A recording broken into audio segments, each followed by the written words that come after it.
Hello and welcome to Stampscapes Wednesday Night Live. I have a 4x6 printout again. I need to go to 5x7 sometime. 4x6 piece of silver cardstock for the mirrored section and a 8x6 piece of black cardstock here. You can use other colors, but black just tends to obscure kind of that center line if you don't get the two elements butted up against one another really well, which I have done in the past, and I've just used a Sharpie pen, but I just assume not have to do certain types of things if I don't have to. All right, so just folding this in half, trying to make it as even as possible. I don't use a bone folder. If I'm going for a larger piece, then maybe I would do, a bone. Is that, I forget what they can call it, a bone whatever thing in there. Which I do for thicker cardstocks, or just larger pieces in general, where I'm not, so trusting myself to get a perfect fold made or whatnot. Hello, Sandy. All right, so adhesive in there. You see I don't put it everywhere, but that is sufficient to get this in here like so. I'm going to try a couple other things on this scene. I don't know if they're going to work out, but we'll know more coming out of it than going into it, and that's always a good thing. All right, so here's what I'm doing here. I did these cards. Here's these identical cards. I just did them in a stamp-along format afterwards. But I love the look of this right here. And plus, they're so easy to do because, that sky is already filled in. So we have, I don't know,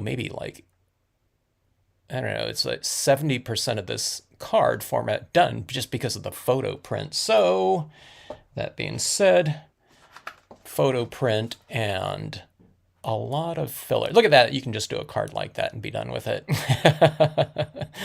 It'd be kind of like not abstract, but kind of, it's almost surreal or something like that, or put something else up there and have it reflected down there. Hello, photography. Hello, Lila. Good to see you. Thanks for joining in. All right, so here's my thing. Okay, this scene right here, what's up here is up there, okay?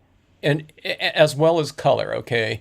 I don't have any of these elements, coming down in this lower reflected area, okay? Now, I've done this type of thing before where I have had some things come down here. So basically, all there is from the top portion are reflections. I don't have a continuation of, rocks down in this section right here, which looks good, but it just, it adds on a little bit of time to it. And then I just have darker impressions down here of those same trees up there. But here's what I want to do on this one. I want to do this Autumn Brook stamp. Okay, but here's the thing. Here's the water line in this one right here. Here's the reflections down below. So if I stamp this on here, I don't want this up here like that, okay? Because I want this area right in here to be really mirrored, okay? But that it already kind of represents a mirrored area because we have the reflections in here. But I want that in this mirrored area to be nice and glassy and mirror-like. So this is going to have to go right here. Do you guys kind of get the gist of it right there? So this portion is going to be stamped on the silver, so that this area in here is going to be mirrored, and that is an area that represents the water. I mean, you could stamp it up here like that, and then the mirrored portion would, represent all that. But, so this area in here wouldn't officially be kind of a mirrored area. All right. So I think it can work, and I've seen people do that, but it just matches up a little bit if you go down here. But here's the problem. This area right here has to be on that mirrored section, okay? So I don't want this to be silver in here. I want it to be different colors. I don't know if I'm going to be able to do that because when I'm going to do a white out down here in this area with Brilliance white ink, I'm going to stamp over it using like a black StazOn ink right over the top here. But That's the dilemma right there, or I don't know, is it a dilemma and whatnot? Okay, so here's the thing too. I want to get some color into these areas down here and make it look real fall-like.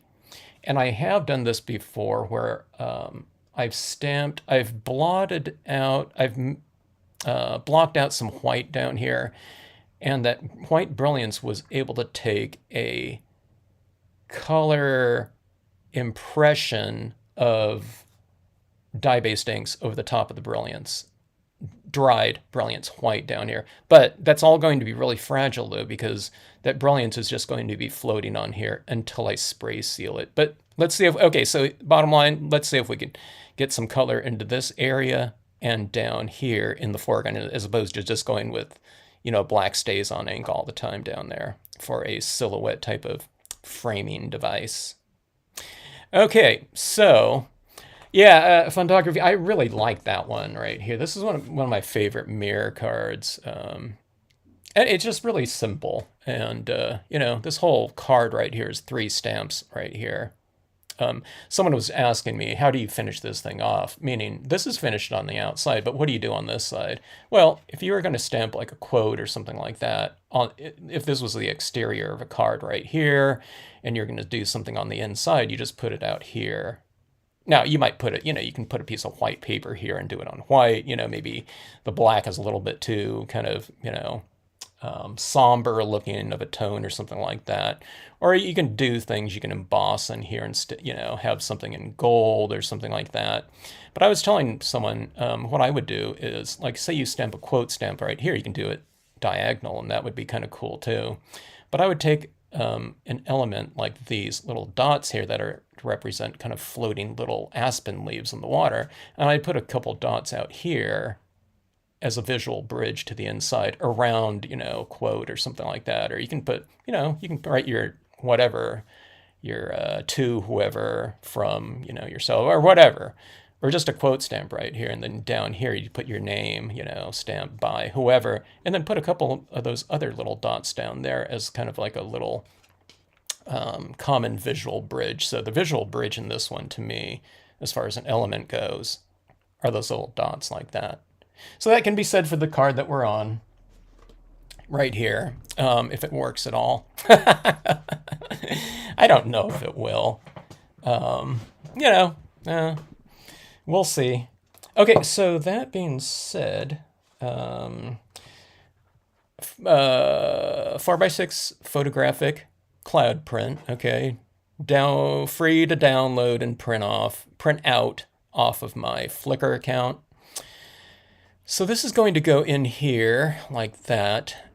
Coloring with dye-based inks in here, and paint pens, okay, acrylic paint pens in here. So that being said, I'm going to get, you know, some of that blue from in here. I don't know, maybe I should block that out too, I'm not sure. Yeah, maybe, you know, while I'm at it, I'll try to block that out with some white Brilliance ink. If you don't know what I mean by blocking out, I'll show you guys here in a second.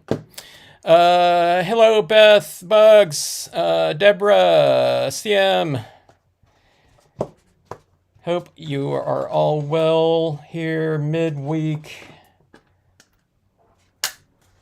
I'm in contact, you know, as a mail order company and whatnot. A lot of people are getting like sick, you know, with like, I don't know what it is. It's like the flu or something like that. It's going on all over the place, but stay hydrated, take your zinc, your vitamin C, stay at home and stamp, you know, whatever, Purell.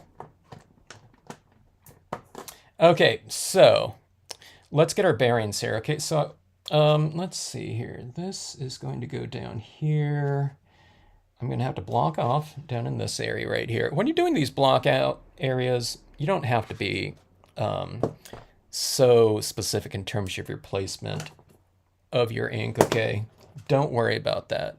If you go a little bit too much or a lot too much, you can just wipe it off when it's wet or after it's dry, or you can leave it down there and it can represent something like fog and mist, which I tend to do anyway because it just makes everything look better, or it just makes something that looks really bad, workable. So you can't beat that when it comes to stamping types of, I don't know, processes or applications. Okay, so 100% cotton ball, okay. 100% cotton balls don't cost any more than the synthetic ones, really. And they just absorb moisture better than a synthetic one, which wicks moisture, typically. So, all right, so let's see where this is going to go. I can put it over here. Maybe I'm going to put this all the way over here just so I don't have to stamp something to merge in over here. So I'm going to put it right there, right? It saves us time. Anything that saves you time and still, doesn't, make something inferior is a good thing. People don't think of me as kind of a lazier stamper, but I don't know if I'm lazy, but that might not be the right word. But I like to remove as many kind of extra steps as possible. If all things are the same, I won't sacrifice, something like that might be looking really good to something good or something like that, just by skipping steps or something like that. But a little thing like moving that thing over like a ½ inch or something like that is not going to be a big deal. Okay, so that is my blocking out right there. You know what I mean? It takes like, I don't know, a couple seconds, so it's not that big of a deal. And this is going to stamp right over the top of that. Now I have to block that off because if I just stamp that right down there, all those areas that are kind of lighter within the imagery like that, right? It would be all dark like that. You wouldn't even be able to see the imagery. So we need some contrast down there like that. And that we'll try to get some contrast down here later on when I stamp out the foreground imagery. I'm not sure what I'm going to stamp down there yet, so remains to be seen. If anyone's just joining in for the first time on these demonstrations, it's this one is an exploration as opposed to kind of a demonstration of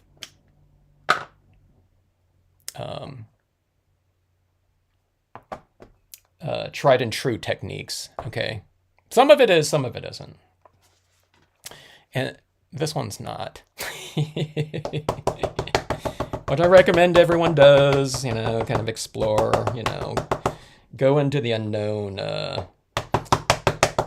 periodically or a lot and kind of expand on your, kind of repertoire if it works out.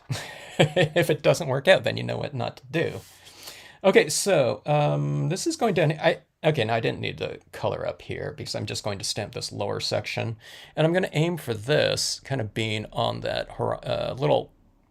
In this case, it's not really a horizon line, it's a water line. Now, if you stamp it a little bit higher or lower, there's like a ½ inch leeway right here, okay? If you go 3/4 of an inch, it's not going to be a big deal either. But I generally want this in this little area. Maybe I should bring that little white area down a little bit more. Now I could add some more white down here later on too if I need to. Okay, now here's one thing I kind of forgot about. I wonder if I should heat set this first down here. Okay, now heat setting it's not going to make it adhere to the surface because it's a non-porous surface, and that even dry, that Brilliance ink is just going to be floating on that surface. So let's just go ahead and dry it because maybe the StazOn ink might have a better chance of a better impression if I heat set it. I don't know.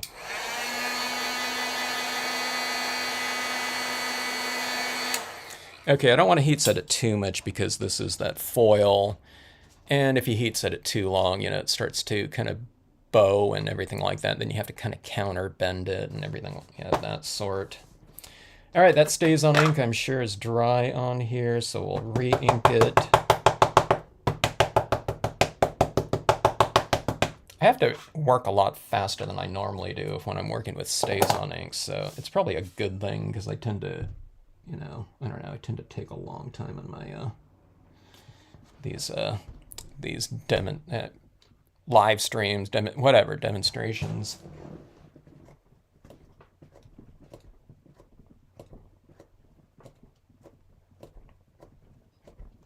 Okay. I'm probably holding that down longer than I need to or should with the StazOn ink, because the StazOn ink, I'm blurred out. All right. Okay, sorry, folks. This camera gets a little bit temperamental. I didn't go all the way over there. Let me do this right here. I don't need to, because, you know, it's going to get some color in, but let's do this anyways, okay. Overlapping. I probably overlapped it a 1/2 inch just to get in a little bit of extra texture down there. Okay, so this is what this looks like right here.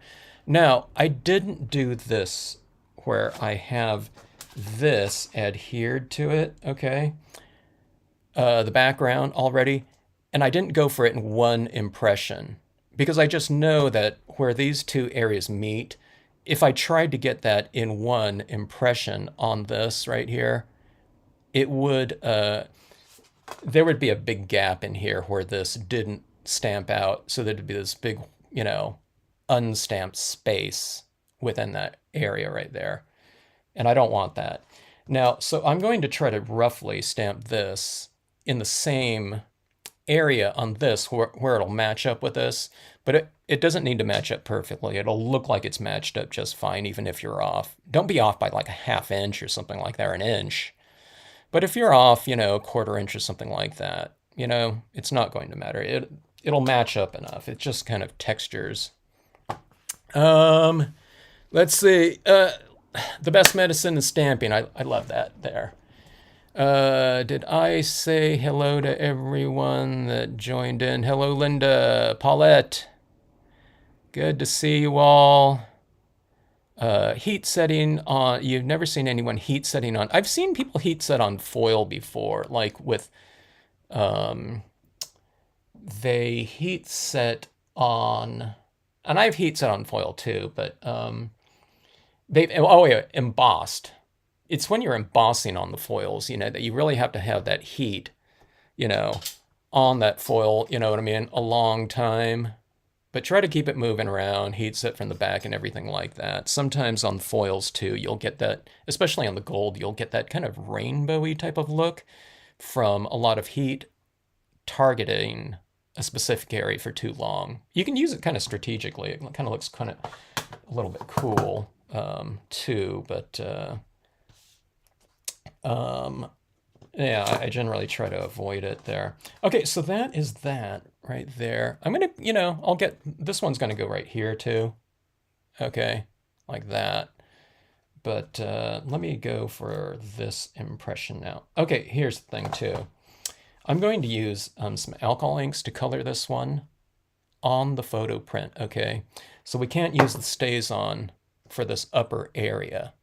All right, because if we color StazOn with alcohol inks, you know what I mean, it'll put that StazOn solvent ink back into solution. So alcohol dissolves solvents, okay, but alcohol will not, you know, affect water-based inks, you know, alcohol and water type of thing. Keep, you know, just keep in mind all the different compatibilities. It used to be really easy because I didn't used to use, you know, so many different media. So what I'm always mentioning to people these days is just kind of just be aware of your media. Sometimes it's a media compatibility. Sometimes it's not so much chemical compatibility, but it's viscosity. Not compatibility, but order. So sometimes like in an oil painting, you work from thin to thick, okay? Because you can build up thicker media over thinner media, but if you build a, you know, you put like a thin, in this case, dye-based ink over a pigment ink or something like that, you know, it's going to be putting that pigment ink back into solution, and you're going to be watering down and, you know, smearing out your pigment ink and whatnot. So you don't have to, you know, keep in mind too many different things. There's not so many different, you know, different types of media in crafting, like in the art world, you know, where I don't know, it just goes on forever. As far as what's going, the different media, common media in those. Okay, I'm matching this up right here. But just, yeah, keep that in mind. You know what I mean? I'm not going to lay down like some thick, acrylic paint pens or something like that on here and then put dye-based inks over top of it or something of that sort. So let's see here. All right. It's going to go like that. So here, let me just do this right here. I'm just going to put a little dot right there. Okay. So that's roughly where I will add that to. Okay, like that. I'm not putting it right at the end. This is a wood block. A lot of you aren't using wood blocks, so you'll be able to see that. But that'll go about right there. All right. And, if you get a little bit crooked or anything like that, no big deal. All right, so here's the thing. I'm trying to decide on what color I want to do this in. I want to bring in some good fall tones into these trees here. So I want to I'm going to give myself a little bit of a head start in terms of color schemes. So we want to add in some colors into this. You can stamp it out in black and, just kind of depend on adding your colors in later. But I like to give myself a good head start so I don't have to do so much again. So I'm going to ink up more than I think I'm going to need. And I'm going to ink up a little bit lower here too, okay? Sometimes when we ink up only the part that we think we're going to need, and then we stamp it out, then sometimes we're missing kind of like an area there where, we registered it a little bit too high or something like that. So just going to ink up more than you think you're going to need. I mean, it's like a few thousandths of a cent worth of ink or something like that. So, hello, Jeannie. Fall tones, maybe. Let's see how this goes here. Okay, so I added a base coat of dark brown. All right, and these are dye-based inks, so I don't have to work super fast here. And going in here, like this pen's really dry here. Which way are we doing it right here? Okay, this is this is the side that I don't have to ink up too much. Okay. Yeah, okay, I need to really re-ink this one. This is olive brown. They don't even have a re-inker for olive brown, so I'm going to add in something like, I don't know, I'll do a mix of like green or something like that. Everyone know how to re-ink Marvy pens? You kind of just pop open the back and you go like this, and you put some ink down in here.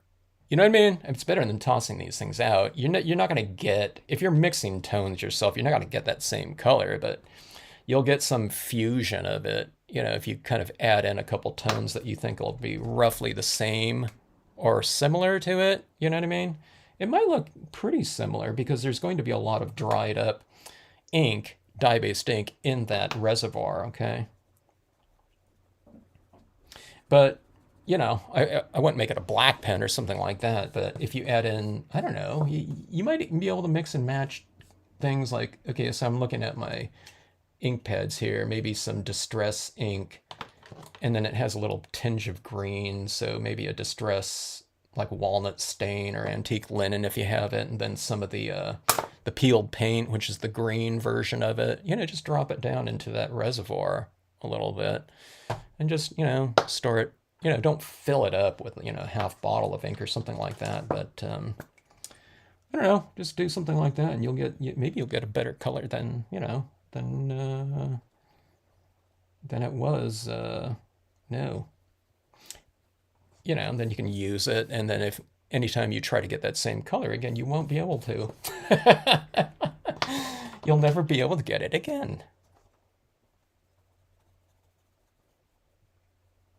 But you won't throw away the pen. This pen right here is like 30 years old. Okay, so there's some different colors on here. Did I go dark enough, though? I should really do a test impression with this one, but I'm being lazy here, and I don't want you know, that different coloring that I just did that took, you know, like 30 seconds to do to go to waste.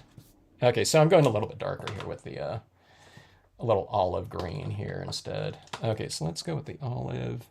I'm not too, you know, concerned about the colors here, okay? Because actually maybe I'll make some of these trees a little bit more green. I'm going to be going over these trees a lot with the paint pen, so it's going to be mostly paint pen visible. All right. Okay, so let's see here. Sorry if my head's in the way. Okay, so like this, stand up for larger impression, larger stamps to get that impression you're going after. Didn't mean embossing, but not seen that either. No, I know you didn't mean that, Linda, but that was just an example of kind of an extreme version of heat setting on this. Now you would heat set. Now see, the Brilliance ink is a fast drying pigment ink, so I can heat set that ink on there very quickly. Okay, you can't heat set something like a VersaFine Clair on this type of surface. It's just, I don't think it's going to ever dry. Maybe if you had that heat gun on it for a half an hour, it would, or something like that. But like an oil-based type of pigment ink is just not going to dry. Okay, so you see that right there? We got some colors in there, like so. Now, again, I'm not going for that kind of color scheme right here, but here it is kind of matched up like that. All right, so you get some of those colors down below inherently in the impression. You know what I mean?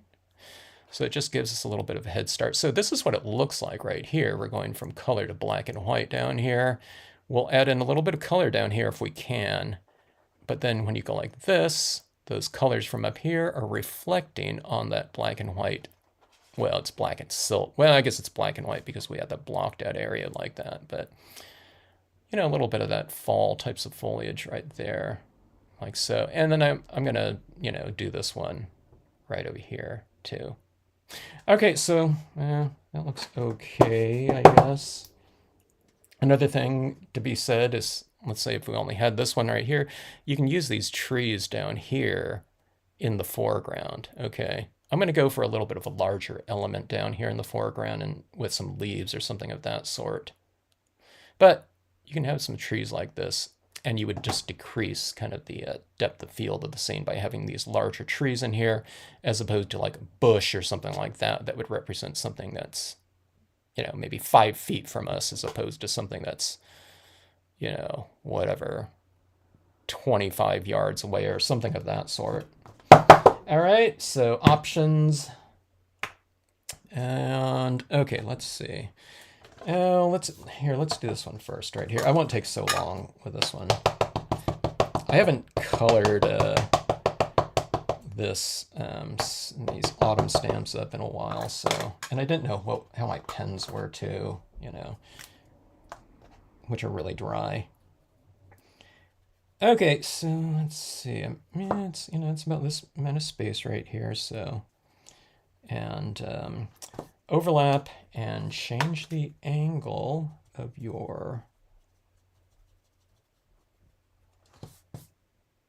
or don't change the angle, overlap. I was thinking about my cloud stamp. Okay, I'm gonna put this down here about like so. Okay, now where these two are kind of merging together right here, that's a bit of a smaller area, so I'm going to wipe this so that where the merger takes place, I'm going to be using a little bit more of this larger portion like that to match up against this area right here. See what I mean? If I go like this, it's going really small like that. I want that to go a little bit larger, so I'm just wiping off this portion, and I'll stamp it like that. That makes sense? Okay, so let's see. I'll put my finger roughly about where let's see, did I ink up enough? Now I'm moving it over a little bit. I need to fill in this area a little bit more. Okay. Okay, now here's the thing. This area right in here there's a lot of white, so that I can just stamp right over with all that color. I don't need to, if this is all blue over here, I might use some of that white Brilliance ink to blot it, you know, to block it out so that it's much lighter. Okay. All right, so that is that. Overlapping a good portion. Stamping it out like so. I'm just doing it upside down so I can see where I'm putting that easier. And then we have our tree line right there, and that's all going to get filled in, okay? And we have this like so. All right. I'm looking at this area over here, and I'm wondering if I should even bother stamping this out like that. I guess I might as well, because I already did it over here. So let's see. Crazy Cat said, I like that you have a background to stamp over instead of blank background. Yeah, I do too, sometimes. It gives us a big head start to creating a scene. What it does as well is it takes away a lot of our options, though. Okay, but you know, if we're doing a photo stamping thing, you know, the whole thing is about kind of well, it's about the look of it, but it's also about the kind of the expediency by which you can achieve you know, a finished card, okay, because it fills in so much space.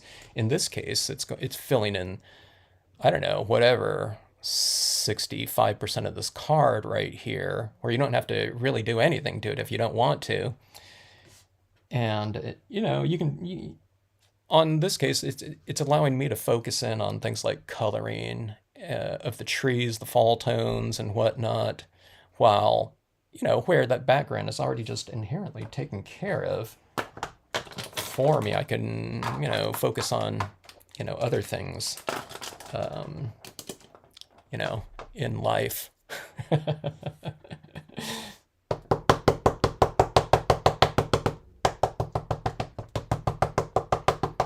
Now, I don't always do that. Like I said, you know, if I want, you know, a lot of different options. Oh, here. So let's see. I didn't heat set my whiteout area down here. Let's see if it stamps out just fine on top of the wet Brilliance ink, and it did right there. So see that? I don't know if you can see that right there, but you know, there's really no difference in terms of impression quality. Okay, now see this area right down here? I mean, I think that looks fine, because I usually add in a little bit of white pigment ink down here, you know, side of the water, making it look like it's a little bit misty or foggy in the morning or something like that. It just gives it a little bit of extra texture. But if you don't want that, and maybe I don't want it like that right there, but you just take it like this and you just wipe it right off. Doesn't matter if it's wet or dry, it'll wipe off just fine. You'll need to spray seal this area down here when you're done though. All right, just so that it'll adhere to the surface right down there. Now this area right here, where it stays on directly onto the silver foil, that's going to be fine.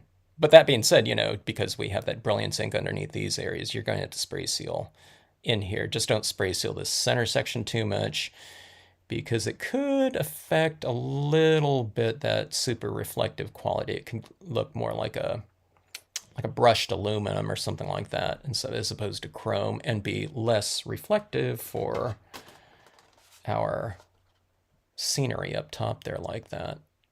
Okay. All right, so let's do a little bit more. I'm going to leave that blocking out down here for, you know, the last part of it, I think. Just because I don't want to touch this area down here and blur out, you know, some of my stuff, you know, or, you know, lift off my Brilliance ink down here. So let's do that last. Let's get this colored, and it shouldn't take too long. All right, so fall tones. Let's bring in my aspen trees. I went greens, yellows, but on this one right here, I wanted to bring in the some reds and oranges into it. All right. So here's the thing.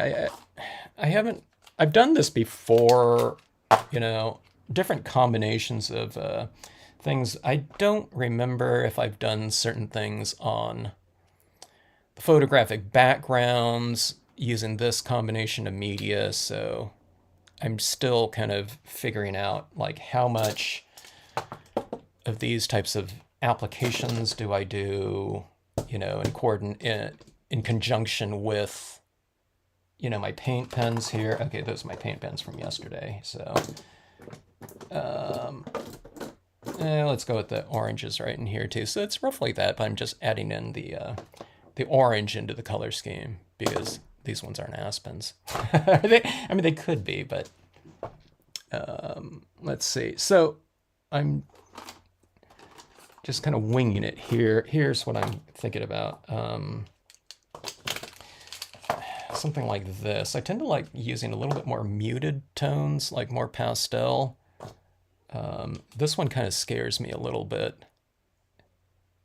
When I say scared, I'm talking about relative, you know what I mean? We can still blend it out, but this one is so kind of darker and intense, it'll stand up a lot, you know, against that background, all right? But then I'm going to cover it up with the pens anyways. So, you know, the paint pens, so I don't know how, you know, I don't know how, you know, important these are, you know, in this case. We'll see.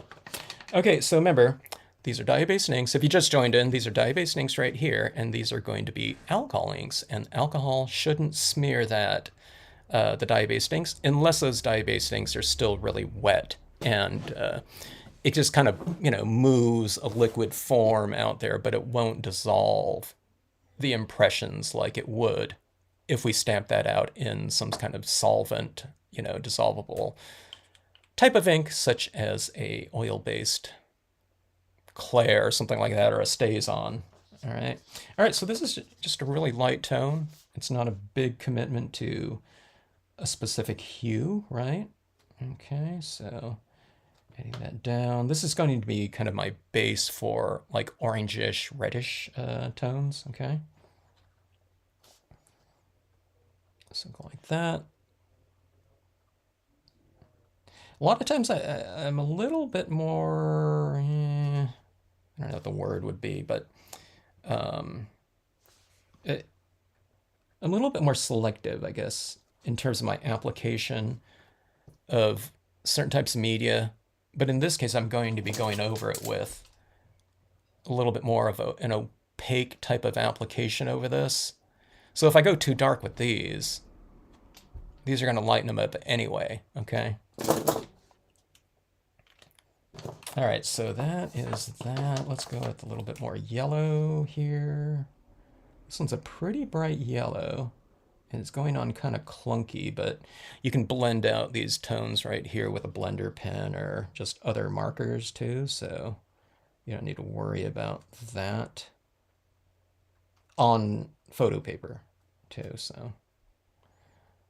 Okay, like that. It's kind of scumbling, you know, they call it in like painting. It's just kind of going around like that on there. Okay. Let's see. Is Froggy okay? I don't know. Last time, didn't we chat with Froggy and talk about like Ian and stuff like that? I forgot what they said. All right, here's yellow. Okay, I'm gonna go over to that orange now. I'm being too chicken with the orange here. Let's do it right here. That is really bright. That is a good question, though. I should drop Froggy a note. I don't know, I haven't done too many lives lately, so.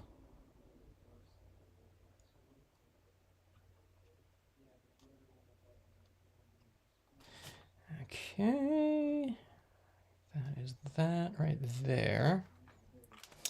Let's see, let's get our bearings a little bit too, okay? Now again, that's not what it's going to look like. That would look terrible. But let's see if the intensity of it, how it is looking down there. All right. All right, that was those colors. Did I already use those two? Here's a little bit of a brownish tinge. Maybe I should go to red. I don't know. Let's see. Okay, so I'm going from light to darker, but then I also go back to a lighter tone to blend out those darker applications. Darker, brighter, okay?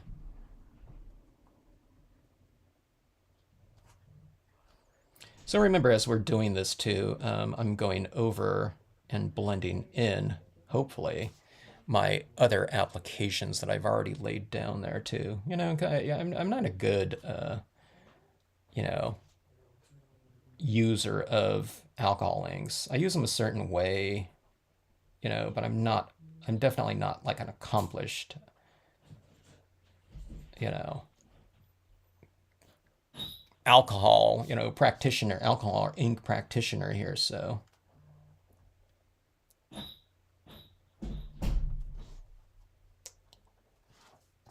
don't go by I don't know, whatever my techniques and whatnot in terms of I don't know, whatever general usage maybe. You know, unless it comes out looking, unless it comes out looking good. Okay, so here's some greens down here. I'm going to put some greens in the meadow to just kind of contrast against some of those fall, types of colors and whatnot. Oh. Okay, going in like this. What color do I color that little bit of water right there? That's a question. I'm not sure. Because the water in the other areas of the scene all are all represented by that mirrored area. So I'm not sure.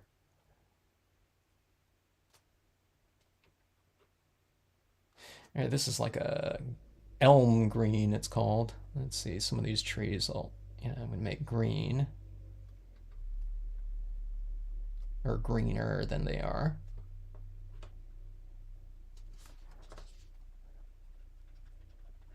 Where I'm going over some of that yellow, it doesn't look green at all. It's like some fusion of it, of that green. And we don't have enough of that. Okay, let's go with a brighter green. Let's go with something like this, a real yellow greenish tinge here.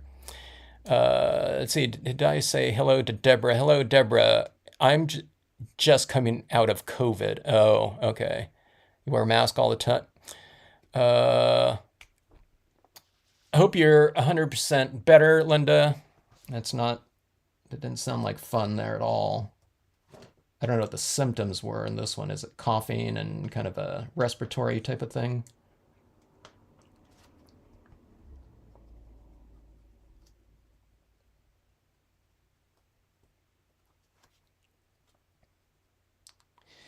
All right, is this green down there? Hey, I need to get a little bit more gutsy with the green here apparently, because it's barely visible. But again, I just kind of work things kind of nice and gradually. For me, the types of media that I have kind of less experience with doing. I mean, I've used, alcohol, markers, but I've done it, I usually do it really sparingly. And I don't remember if I've used them a lot on photo paper before, so. Or if I have, I just kind of forgot about it. And then, when I go back to it after a couple months, it's like I've forgotten a lot of the things that occurred to me when I used it last. All right, so that is that. All right, let's take a look here and see. All right. This area in here was heavier with there was blue behind there. Maybe I should have blocked it out with the white, but I'll hit it with a lot with the paint pens, and then we'll bring up kind of a foggy bank in here in terms of with the white pigment ink. I'm just going to leave this just as is right in here, I think, now that I think about it, because I'm going to have this white mist rising that'll kind of merge all of this together. So this is like the problem area right here, where there's this kind of this area right here is kind of ugly, so it needs some different colors in there. All right, but yeah, I don't know, it doesn't look too bad, I think. All right, so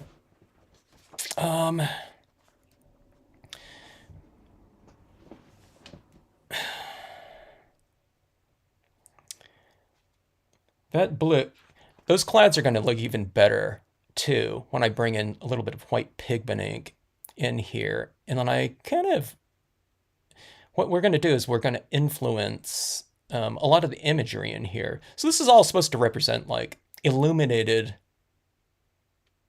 moisture in the sky, right? Or, suspended in the air, whatever. So that when we bring in some of that white pigment ink over the top of this, or down here, below, that is really going to, it'll merge this in with that background. That's the question, that I've had here, is hopefully I can get it to merge really good and fully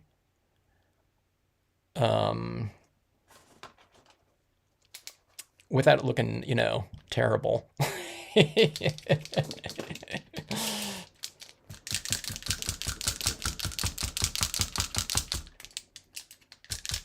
All right, here's the thing too. I think I've gone a little bit overboard with my pen work here. See this one right here? There's like a ton of it in there. I mean, it looks okay, I think, but on this one right here, there's a little bit of an adjustment. I didn't add quite as many little dots in on my second go round on that stamp along video. It's like, okay, I can use like half the dots and it looks, a little better. But, I tend to go a little bit overboard with, a lot of different applications of things while I'm doing it. If it's something that's fun during the process, why not? Okay, so maybe I should use some of my 0.7 millimeters too. These are some smaller, more distant tree formations than, this quaking aspen stand, right? So actually, this one would look really good in the foreground too, but let's see if we can get some color in there. Okay, so here's the thing.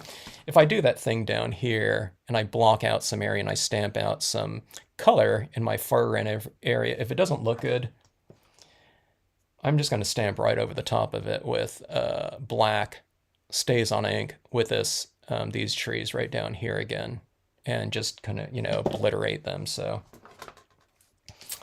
that's something you can always do in scenic stamping. If you don't like something, then just stamp over it with a a branch or a tree with a black ink and call it a foreground, right? And I don't know, sometimes it makes it look better than kind of the original concept there. So art is what takes place between the initial concept and final result. So if you obliterate something that doesn't look good, then you're doing art. So that's what you can tell people.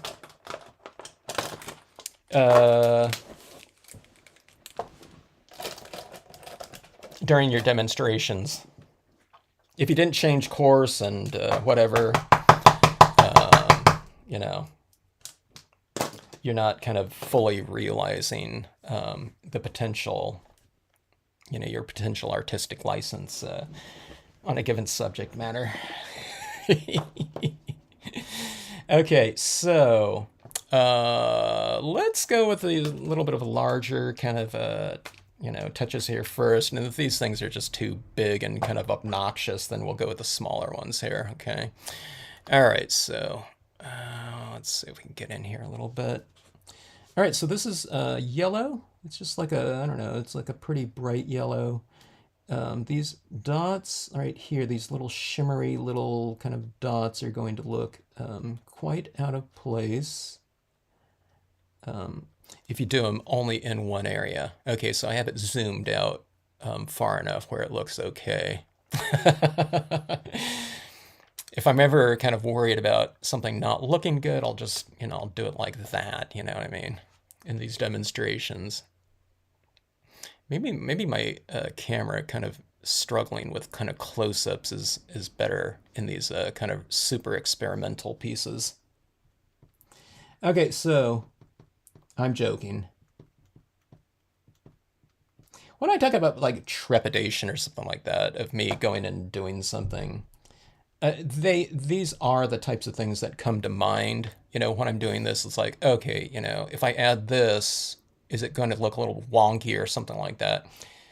I have that, my white pigment ink and everything like that.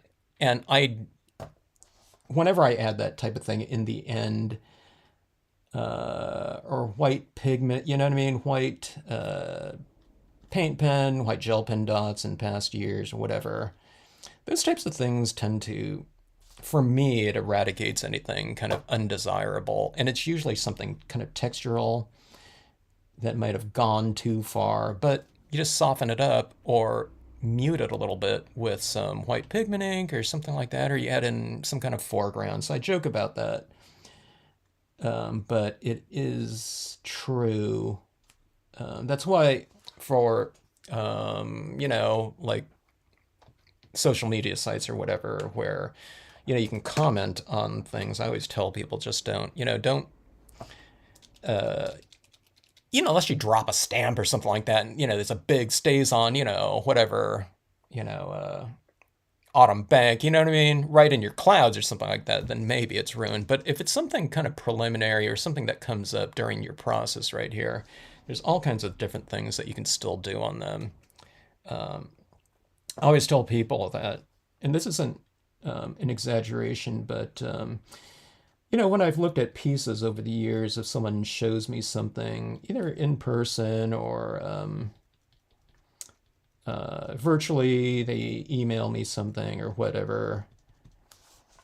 And if they said they got a card and it's ruined or something like that, whenever I've looked at those pieces, about 98% of the time, there might be kind of a thing where they've overworked something, seemingly, okay?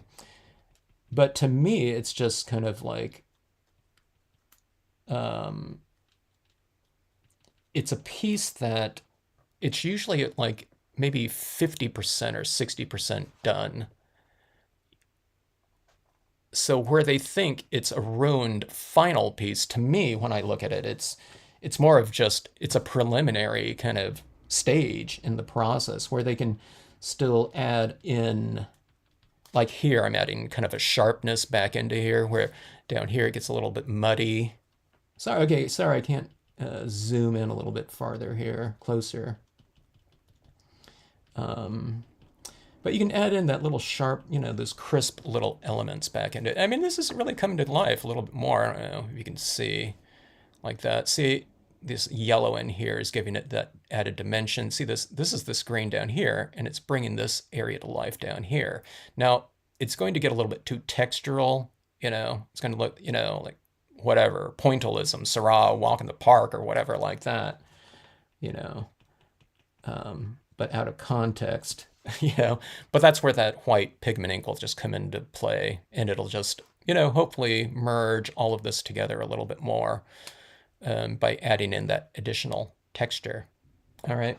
So, okay, so this little area in here is kind of, really dark and obscured. So let's go on with some orange right here. One of the things that's really nice these days is that there are so much different media out there. These paint pens like this, sold.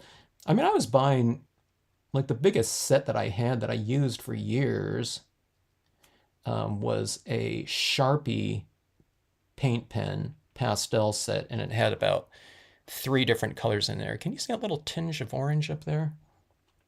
And that was really great, but now, I don't know, this one's the either Artistro 42 color set, so, you know what I mean? You have really a lot of different colors at your disposal. And Um, I don't know, these multi-pack sets are a lot cheaper per pen than those individual or smaller ones, you know, that we had kind of available to us for years and years. The gel pen set that I was using for a while there had 180 colors, and it came with 100, and it came with refills of all those colors too. And so they called it a 360 pen set. It was really 180 with 180 refills for all those, one refill per color. And those things work great, you know. They don't work as good as these though, because those are rollerball. So I don't know, I switched to this one. But, you know, those gel pens worked really good. Oh, and the gel pens were like for 180 colors, you know, with refills. I think it was, that pack was like $25. All right, so anyways, these pens are, okay, these pens are, you know, helping me out here with this kind of color and lighting scheme. Let's take a look and see what it looks like now, okay? That looks a lot better now. Oh, that looks way better now, doesn't it? It's kind of interesting too. See, that's a certain type of tone like that, but then when I go like this, do you see where it lightened up too? Because the light is coming, reflecting. The light is hitting that like that, but the light is also coming down here, bouncing off this and reflecting back up there. So it's kind of illuminated the shaded areas. It's like, you know, having a mirror down here and reflecting. It's like a reflector back up in that area, you know, like they do with, you know, like models and whatever, you know, you're gonna, you know, someone's taking wedding photography, you know, someone's got an assistant over there with a, you know, like a, I forgot what to call one of those things, but, you know, it's reflector types of things. So this is acting like a little reflector up here, and it's illuminated my darker area just a touch. So, boy, that looks a lot better than I thought it would.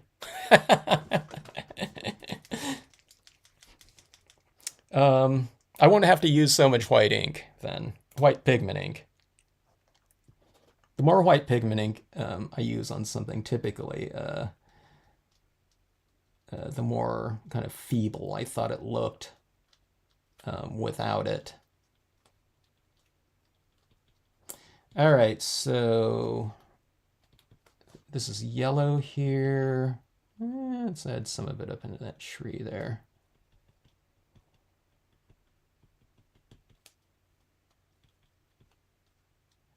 Okay, something just, my inner voice just said, okay, stop right there. Otherwise, you know, you're going to get to, you know, this level of, you know, application there. If you're having fun, just go overboard though, okay? All right, so let's see. Have you tinted white clouds with a sponge using pink? I haven't, but that would be a good idea to do that and to bring in some types of things like that. So that's a good question there, Linda. That's Linda's homework for this this week. Linda's going to do that. You can though. Okay, so what I was thinking too was, okay, here's the thing that I don't have, that I wish I had too. I want to tint some areas down here, or I want to just stamp some things down here. Okay, so I'm going to have to do this block out with the white ink, all right, down here, and then stamp the, you know, dye inks over the top of it. But if I had either, well, I guess it would be the Brilliance inks. If I had different color Brilliance inks, I might be able to just inherently just stamp them right over the top of this. Like if it's leaves or something like that, green leaves or whatever, I might be able to just stamp them down there and then use the color of the ink itself to represent that branch, rather than to have to white it out first and then stamp over with the color, you know what I mean? So I just don't have all these different tones. But yeah, you can bring in some, you know, you can certainly bring in some colors into this. especially if it's photo paper like this, because photo papers, will accept a lot of different things. I would come to the ideal kind of applicator for something like that might be those old stipple brushes that are really soft. It's like a stencil brush, but they're real soft. And then you can just dab into your dye-based inks and then just lightly apply it in there, and build up your colors. I think that would be the ideal applicator for tinges of color within those clouds like that. Remember, the other thing too is you can always just find a photo of the types of colors that you'd want to have in your clouds and just print it out and inherently have it in there and not have to do it, because there's a gazillion different photographs of skies that you can download. I mean, I have them all on my Flickr account, but if you go onto Flickr and you just type in clouds, I'm sure you'll be able to come up with all kinds of different colors and whatnot. And a lot of people in that Flickr community have it. Their photographs designated for public and public access and things like that. So, just the same as I do, where you can download it and print it out. So. Okay, so here's my thing with the white trunks in here. I always like my white trunks on this, these two autumn banks right here. See, they're done in black, but I do have like a little highlight on the side of them, but then when you stamp them out like this and you color all that in, that kind of highlight kind of is eradicated. So I just go back in like this, and I do it upside down like this so I can get that streak like that, where it's kind of tapering off like that. So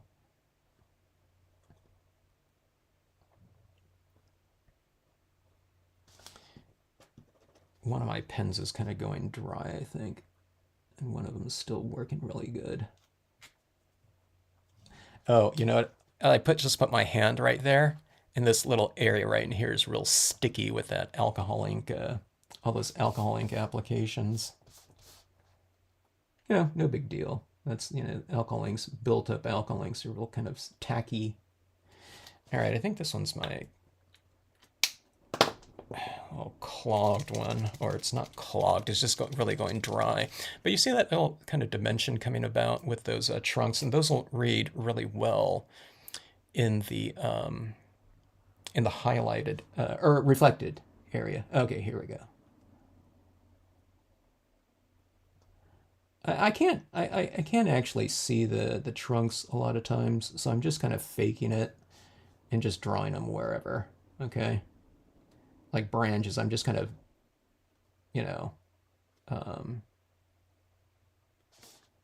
inventing them right here. Okay, now I'm adding in a little bit more than what might be ideal, but again, I'm going to go over these marks right here with additional paint pen. So I'll break up the lines where, it's not just a straight line coming up like that. But see that right in there? I mean, doesn't that look so much more dimensional? And we've added in kind of light into those areas too. Let's see.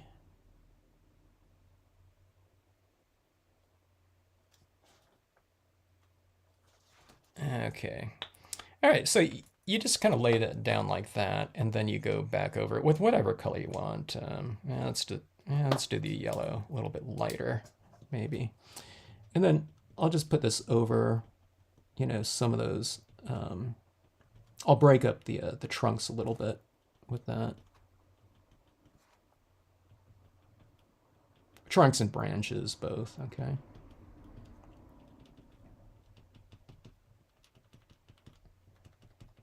All right, this is looking pretty good. Hopefully I just don't screw it up completely in that mirrored section down below.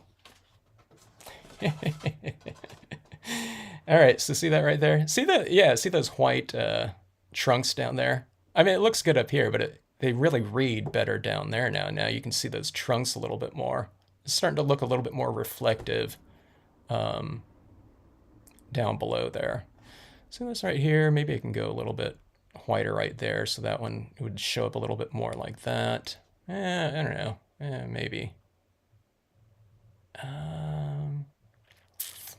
Okay, I'm kind of looking at this, I'm wondering if I should put a little bit more yellow into that area, or should we just keep it, you know, it's like a different tree there. It's more reddish tinge. Let's just leave it as is.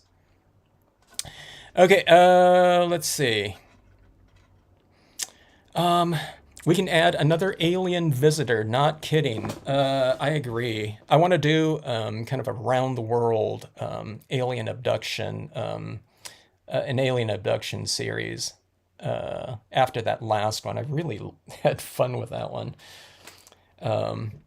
I was thinking, but then I'm gonna have to do another little flying saucer. The flying saucer is the thing that kind of took the most amount of time. I was thinking about maybe I'll do like a bunch of those flying saucers just all together. I'll do like 4 of them at the same time. Maybe some will be a little bit larger, a little smaller, or something of that sort. Okay, so here's what we have here, and what colors to do this in, and how do we color it? Okay, I have a feeling that if I go down here with, I'm almost certain that, yeah, okay, just touching that removes the white ink, okay? I might not do anything to it. Oh, here. So let me see here. So doing something kind of in a, like rubbing down here or tapping with color. Okay, that's going to remove some of that. But maybe we can use just some texture right here. These are the tiny rocks, and I can add in maybe a little tinge of some color down there. And then I can go into it a little bit more with some paint pen work. Okay, I think I could put some paint pen dots down there, and I think it'll be okay. Oh, here's another thing too. Okay, so see this little spot like right in here? Okay, that is right there. All right, see that little area right there? So here's the thing that's good about this. The dilemma here, okay, is that we can't color in this area down here very well. But the thing that makes it kind of, you know, not able to do that is also the thing that allows us to do this. Look at this. So we can just remove this area right here where we've blocked out. And see, I'm just removing it around the objects right in there, just with a little Q-tip. See, it comes right off. Now remember, you know, we're just going to spray seal this later when, you know, we're absolutely done with it. But see, this comes off, and it comes off completely like that. So it's just like a little eraser. You can come in here and remove that entirely like that. There's something rather kind of very satisfying about this kind of process right there. It's kind of fun like this. All right, so you can remove really specific areas like that. Now, see that little area right there, hopefully will be, you know, somewhat reflective of that area down there. So now see that area in there has the reflection of that area right in there. So see that? It looks a little bit more, yeah, it looks a little bit more complete in that area. Let me see. I'm going to remove this whole area right in here too. I'm going to connect it up here like that. Okay, so let's see if that kind of fixed that, you know, kind of refine that little area in there. Yeah, see that right there?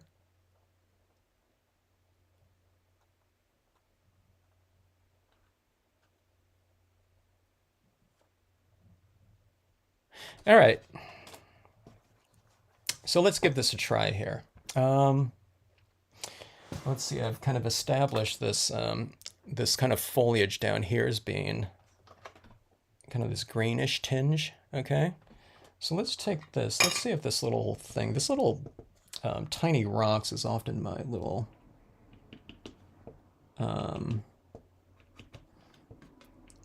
textural kind of savior. Someone write that down, that textural savior. Okay, I'm joking. But let's go ahead and add that down like that. Okay, so that's getting a little bit of that tinge of color right in that space like that, okay? I don't want to do it everywhere.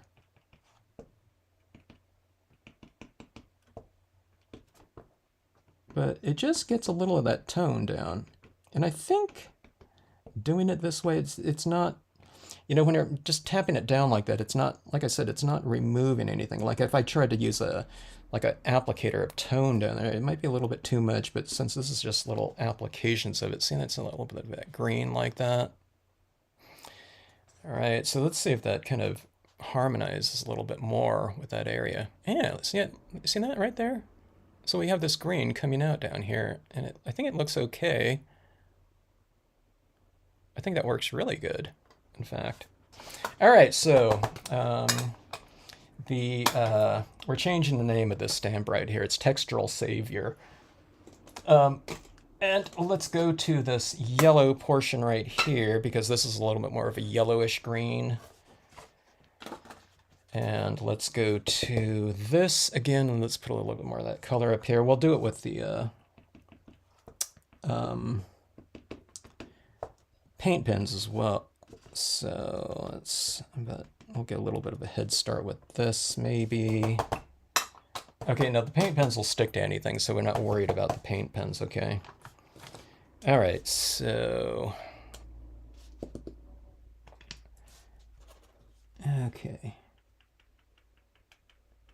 I guess this will kind of unify this bottom kind of section just a touch from a textural standpoint too, by having these little dots on it, just like the top portion. Okay, so this is the part that's kind of, you know, a little bit different. I mean, I've done things kind of like this. I think this is a little bit more though than I've done in the past from blocked out areas. I don't remember bringing in color into it before.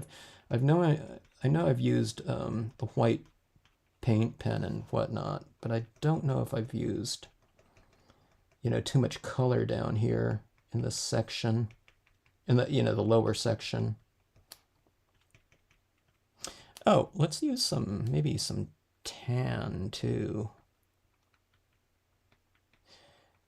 on here. It looks a little bit, you know, kind of impressionistic. I don't know if anyone can read, you know, certain things as like a bush or something like that now, but I think when people are viewing it from, you know, the vantage point that we look at, you know, a mirror card with, I think it'll look okay. All right, so let's see. Here's a couple brownish tones right here. Okay, how about these two colors right here? All right. So I'll use that as my shoreline right here. Let's see. Yeah, but going back to that alien thing, I want aliens around the world. I want aliens in the tropics. I want aliens. I thought I can have, you know, some kind of alien abduction, different areas. I thought maybe like a fishing vessel, like out at sea or something like that. I have the fishing boat, but then I have like a alien kind of a tractor beam, you know, taking up a, you know, a bunch of fish or something like that. And I was doing this, thinking about a tropical one and, you know, a tropical scenario, something like that. And it's kind of all, you know, a little bit in the spirit of kind of a Halloween type of thing. Okay, so let's see here. I don't even know what the colors these are. Some of these colors I might be using for the first time. Okay, this one fooled me. That one's gold right here. There's a bunch of things like gold and, yeah, see, this one's like gold. One of these is like copper. The one thing that I'm finding in this set right here, it doesn't have a lot of, or any of it. This is like the only brown for some reason. I think you'd think there'd be like a tan, like a medium brown and like a darker brown, but there isn't. So, I don't know. That's something that they're missing out of there. They do have like 8 blue tones though, or something like that. Okay, so here, let's just kind of, I'm just gonna kind of,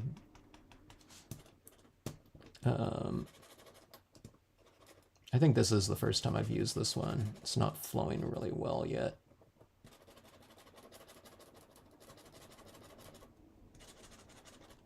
Okay, I'm just gonna scribble it around a little bit. I'm not gonna. I might add more later, but I'm not gonna do it in this live stream. You know, take forever to get this thing. Okay, here it comes. It's going a little bit more, or better. Just a little bit of this brownish tinge, like down here on the shoreline. Let's see, we have some of this going back into this area as well, and I'll use that down in here.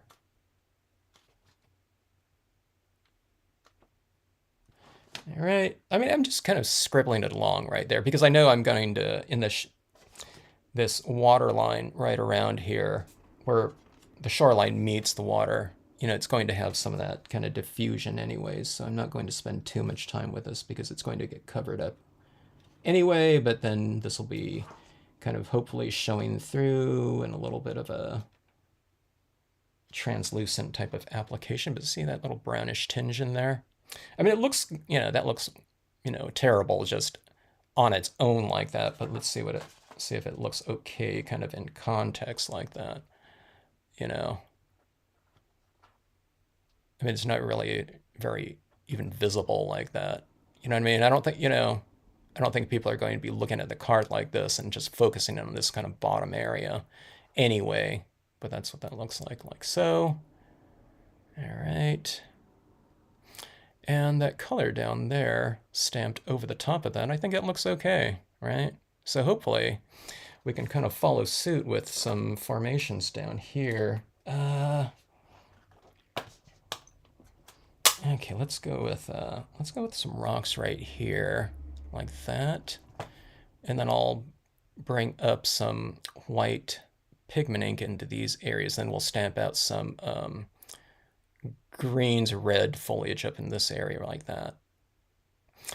Okay, let's see. An alien series, I like that. I'm glad some people like that alien or the scene and maybe even the idea of the alien series. Because I sure have fun doing that type of thing. I get a kick out of it. Okay, so all right, here let's get kind of organized right here. And this is the most smudgy a piece of silver cardstock I've ever done right here. Let me wipe that off before I kind of start on up there. It's going to get smudgy again, but I don't know. Talk about you know, keep your grubby hands off of that area of the card. I'm talking about my grubby hands, not yours. I'm talking to myself here. All right, so it's nice and clean and whatnot, right? Kind of. All right, so let's see, where's my cotton ball that I just used? I think it was this one right here. All right, so let's see, let's go like, to have this coming in from like this side like this, and we'll have it coming in from this side over here. I might leave room for a quote in there too, I'm not sure. CM, hold that notion until I do this foreground element. I might ruin your favorite card. Remember, if it doesn't work out, we're just stamping that big old aspen tree right down there in the foreground. I do like that color down here though, okay? Like I said, you know, in most of my mirror cards, it's, you know, just a black silhouette down here. You know what I mean? It makes it really fast to do, but, you know, a little bit limiting.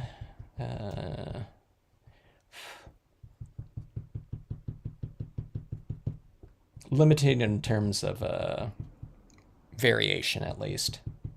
Color, okay? I do believe that everyone would benefit from a can of spray sealant.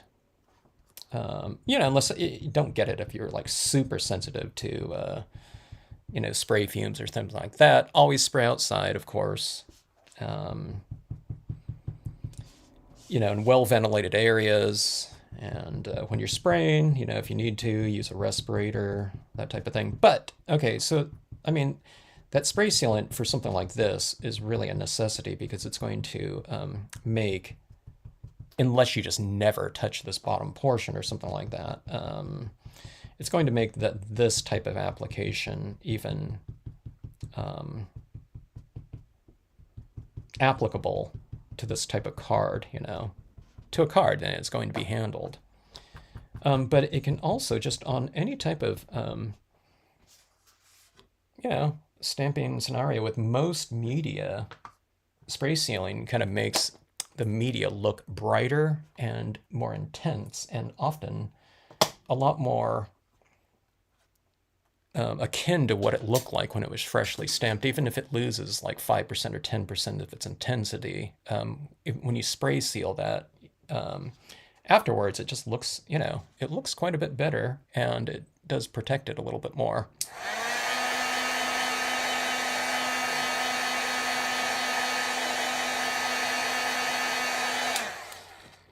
I don't think I went high enough on this area right here. Let's see, let's go a little bit higher. I think I want to use the leaves stamp in here, but stamped. I want to try to stamp it in either green or red tinges. Let's see what we can do. And hopefully that works, because I think it can potentially look pretty cool. Okay, so I'm trying to peter this out a little bit like that. Taper it off with a lighter application.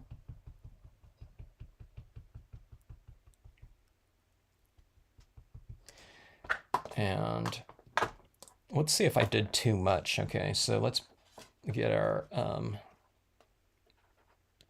Okay, now see this right down here.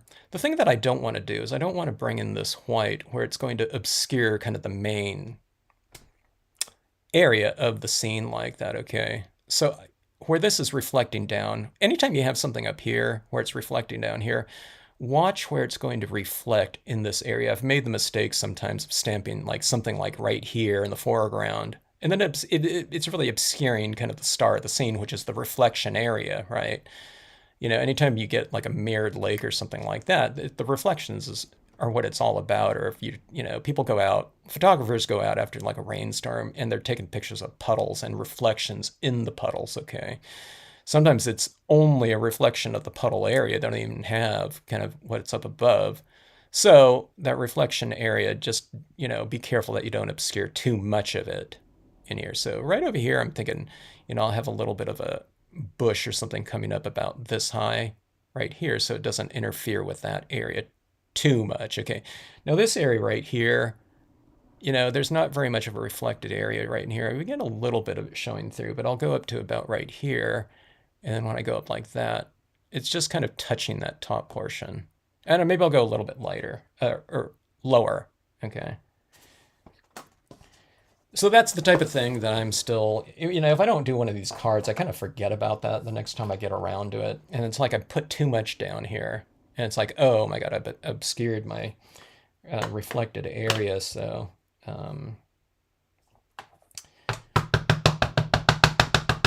that's the only time a thing, like a stamping regret, that I might run into. Okay, so going about like so. StazOn ink, okay. I'm not using too much of this rock right here, okay.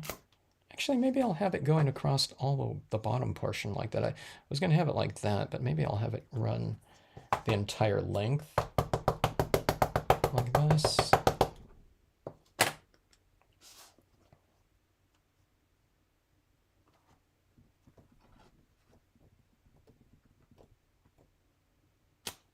Okay, yeah, like that, okay.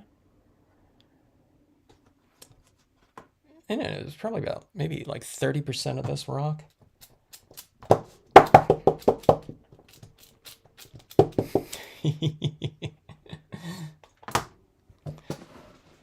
I guess the real textural savior of my pieces is often the white pigment ink. it saves a lot of pieces that otherwise, in a previous kind of step, would have been ruined by me.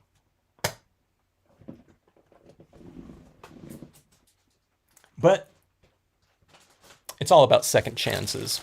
In scenic stamping, you get about, I don't know, you get like 5 extra chances at things if things going to go awry. You can stamp over it. You can obscure it with white pigment ink. You can darken it. You can put it in shadow. Because there's shadows out in nature, right? You know what I mean? Where you don't just black it out completely, but you just obscure it. It's just not quite as visible. Okay, I think I have a little bit too much in here. I think I'm going to put some of these, little branches and twigs like that. So I'm going to try to, kind of taper some of this off a little bit. So as I'm kind of going into this and tapping down, I'm doing a little bit of wipe like that. Okay, so it's like I'm kind of sweeping this surface of this page a little bit. It's kind of smushing around a little bit, but I think I have a little bit too much right in here, okay? So let's go in here like so. And I'm doing that with a dry cotton ball. I'm taking the time to do this here to kind of obscure some of this so that I don't ruin CM's new favorite piece here. Here, let me do a little wipe like this. Actually, maybe it'll look like a little bit of wind like that. See that little wipe like that? Actually, it looks pretty cool like that. Hey, I just came up with a new. We just came up with a new technique.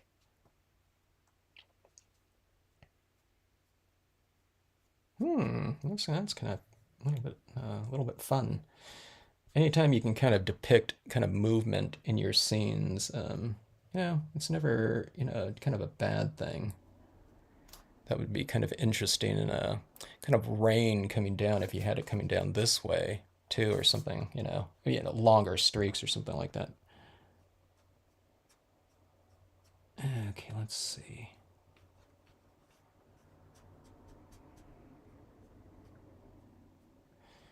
Okay, I think I just took off too much. Sometimes your techniques aren't all additive removal. It's kind of more circular, and that's what this is going to be.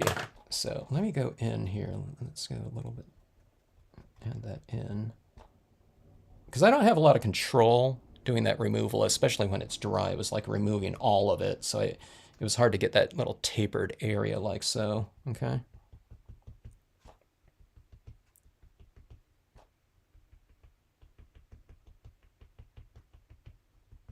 So remember, a lot of times it's not kind of just a linear process. Like I said, you're looping back around a lot of times. So, okay, so I think that looks pretty good down there. In terms of textural variety or whatnot. Okay, so we want to get a little bit of color into those rocks again. So let's do this right here.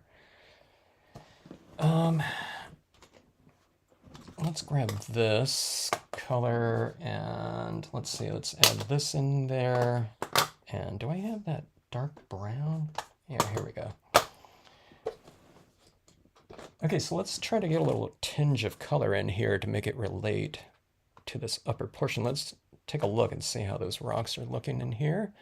See that right there? I mean, those rocks, they're real light, so, they should really be darker. But just in terms of a form and something in the foreground, doesn't that give it kind of something that's pretty nice? And what I'm always mentioning too, when you add kind of larger things in the foreground, it represents some kind of, landmass down here that we as a viewer are standing on, looking into the scene, right? So there's something comfortable about that. And there's something comfortable about rocks too, as opposed to like some soggy kind of marshy area that, when people see like rocks or something like that, like in a vantage point, when you're hiking or something like that, you're always kind of, your destination is always those rocks to go and sit on, to look across into that area, when you're sitting in like tall bushes or grass or something like that, these prickly little bushes, or something like that, you get ants all over you and whatnot. So from an emotional or subconscious standpoint, maybe, it just, I don't know, everyone goes to the rocks, and like hiking and whatnot. And it also, what I was getting at, when you put like larger things like that, it kind of puts us into the scene a little bit more so. All right, so a little bit of a tinge of some color on these rocks. A little bit of this green might represent, some moss or, lichen or something of that sort.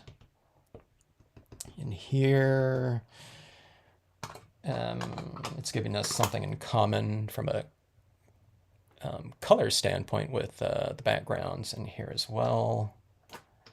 Let's go with some brown right here.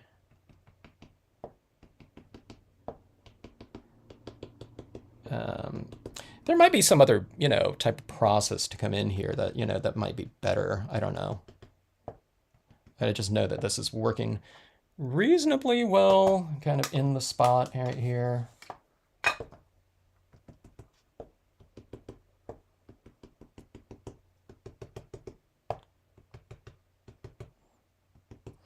Okay, let's see here. I don't like some of that texture in there. And I want to anchor it down a little bit. I've shaded it a little bit by putting some of those darker browns down there, but I don't like, that's just too busy right there. So let's see. See that color on here? See, it matches up a little bit, but it's still a little bit too crazy. So let's go in with, I have a black Brilliance pad, okay? Because that'll dry on this paper down here, no problem. Let's see. Here, I need to do that impression first, I think. In here, or can I do the Brilliance first? Let me say, if I add that Brilliance first and I do my impression over the top of it, I'm going to be lifting off some of that potentially. So let's do the leaves first here. Actually,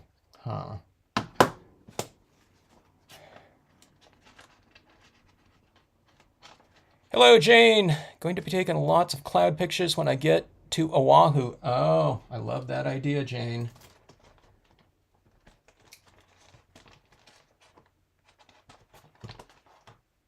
That sounds like a great idea.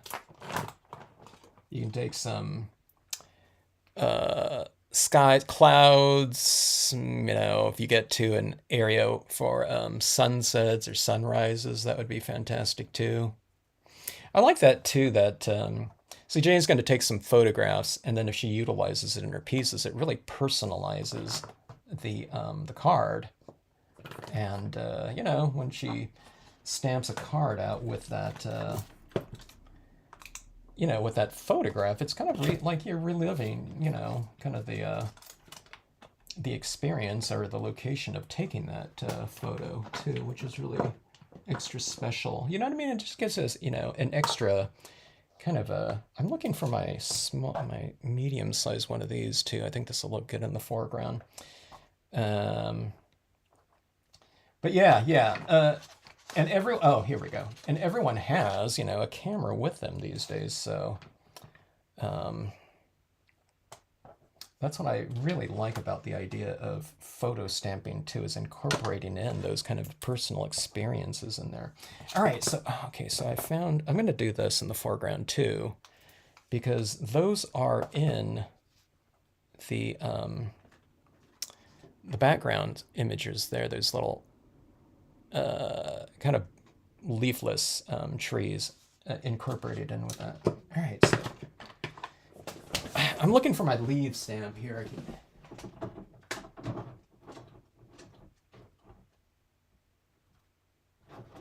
Okay, I have one sitting around my desk here. I'm just going to use the one off the covered bridge one. All right, and we'll see how this comes out here, okay?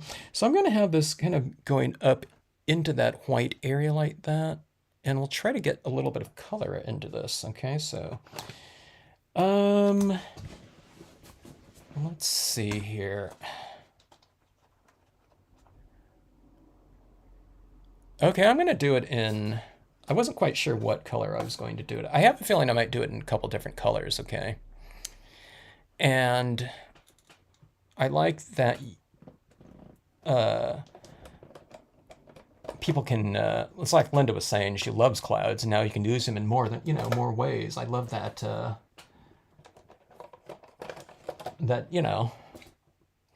that sparks the kind of the imagination. Sometimes, too, when you're utilizing those types of things, and maybe kind of a new way too, or just a lot of times, one of my favorite comments that I get once in a while from people is the fact that they are kind of more observant of nature or something like that. I'm sure they have always appreciated a really great sunset or something like that, but just certain types of weather conditions or something like that. Sometimes when they start scenic stamping, they're kind of, I don't know, they're more, they observe those kind of moments, and look for things, in a different way after they start scenic stamping. And, I mean, if it's something where they're going to be utilizing, different types of photos and whatnot now, it's like you're on the hunt for it, you know what I mean? Or it's like you're looking actively, kind of looking for those types of things and opportunities out there. So, I don't know, it's kind of it makes people a little bit more of an active participant in the, whatever observation of the natural world and light, in this case. Okay, so that's some black in here and red, okay, because I figured I'd have to do it in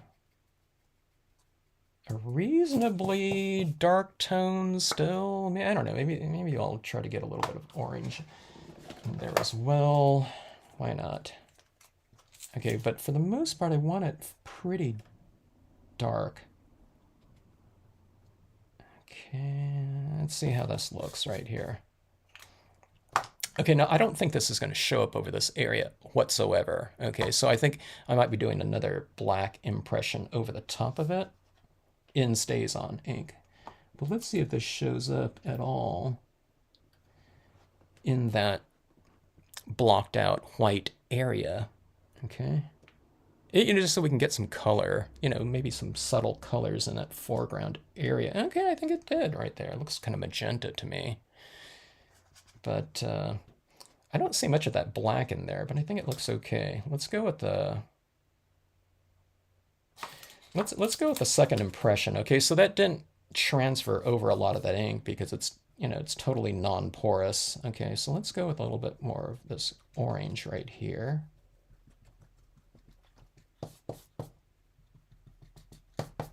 Okay, so when I'm trying to get more of the orange, I'm kind of wiping like that and removing some of that ink. And I'm going to try to offset it a little bit, okay, so I don't get it in the exact same spot. Like so. All right. See that like that? Let's go down here again. I think this orange is really dry, so it's not transferring so much over. Okay, let's go like that. I didn't get too much of that orange on there. Let's try the yellow here. Unless the yellow is completely dry too, I don't know. Okay, so let's go like this.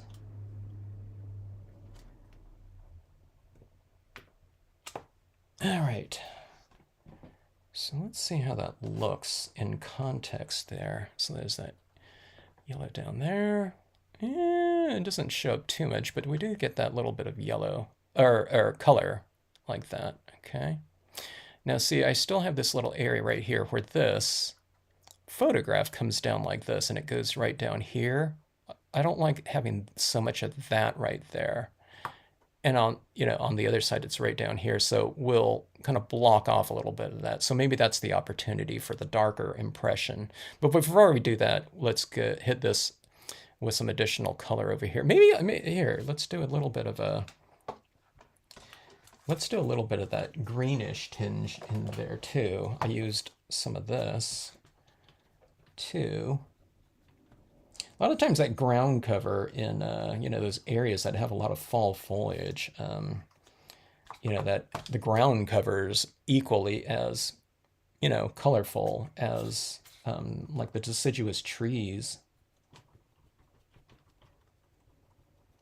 So let's go with that. So that's a little bit of green and yellow, like that. Okay. And let's come over here.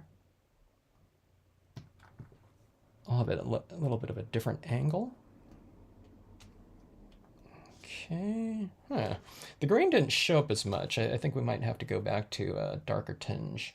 I mean, it looks okay. It'll just be another layer in there. Okay, let's see. Let's go to the dark brown again as a base.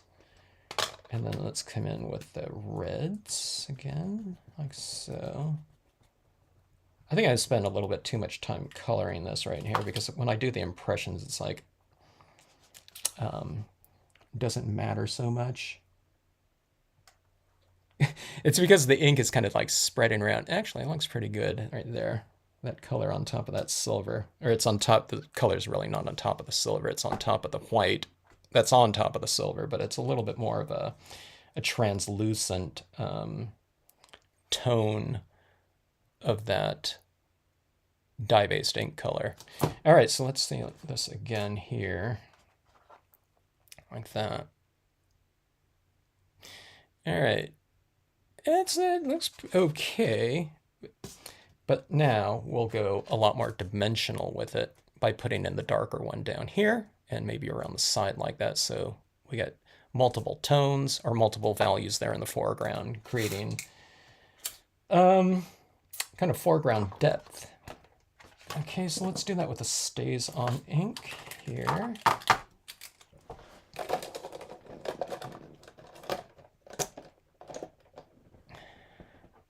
It is still my new favorite. Well, we're working on wrecking it still, CM. So give me time.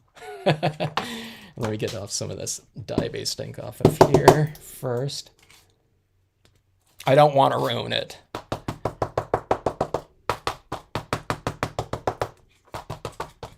The question is, will I go too overboard in some parts of it? We'll see. Sometimes, you know, like in these experiments, you kind of want to, you know, kind of push things to see how, you know, to see how a certain technique will look on something. So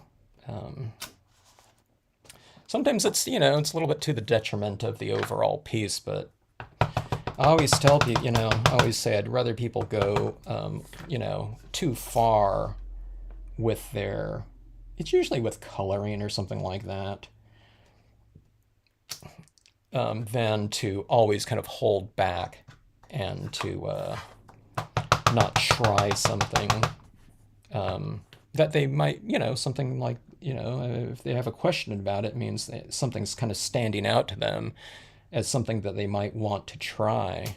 But, you know, this is rubber stamping. You should definitely, you know, just go for it. You know, unless it's something that you've been working on for 10 hours or something of that sort.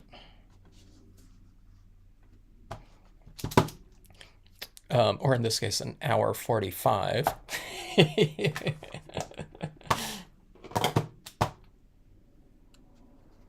Okay, so there we go like that. See, it's darker tinge in there, but it's still a little bit blobby down here. So let's go with this Brilliance ink right here. I want to kind of anchor things down a little bit, or a lot, and then to kind of blend in those rocks a little bit more, and to give it more of a sense of, I don't know, kind of gives them a little bit stronger sense of foreground, or not foreground, but visual weight, I guess we can say. Okay, so Brilliance ink. I guess you can try the StazOn, but the thing is, after you tap like a couple times like that with StazOn, there's not a lot of ink on the the the cotton ball. So it just, by the time you get over here, sometimes it's already dry by the time you go from here to here, and you get one tap in, okay? So this is just some of this water-based, fast-drying pigment ink, okay? Doesn't mean that it'll dry super fast on here, but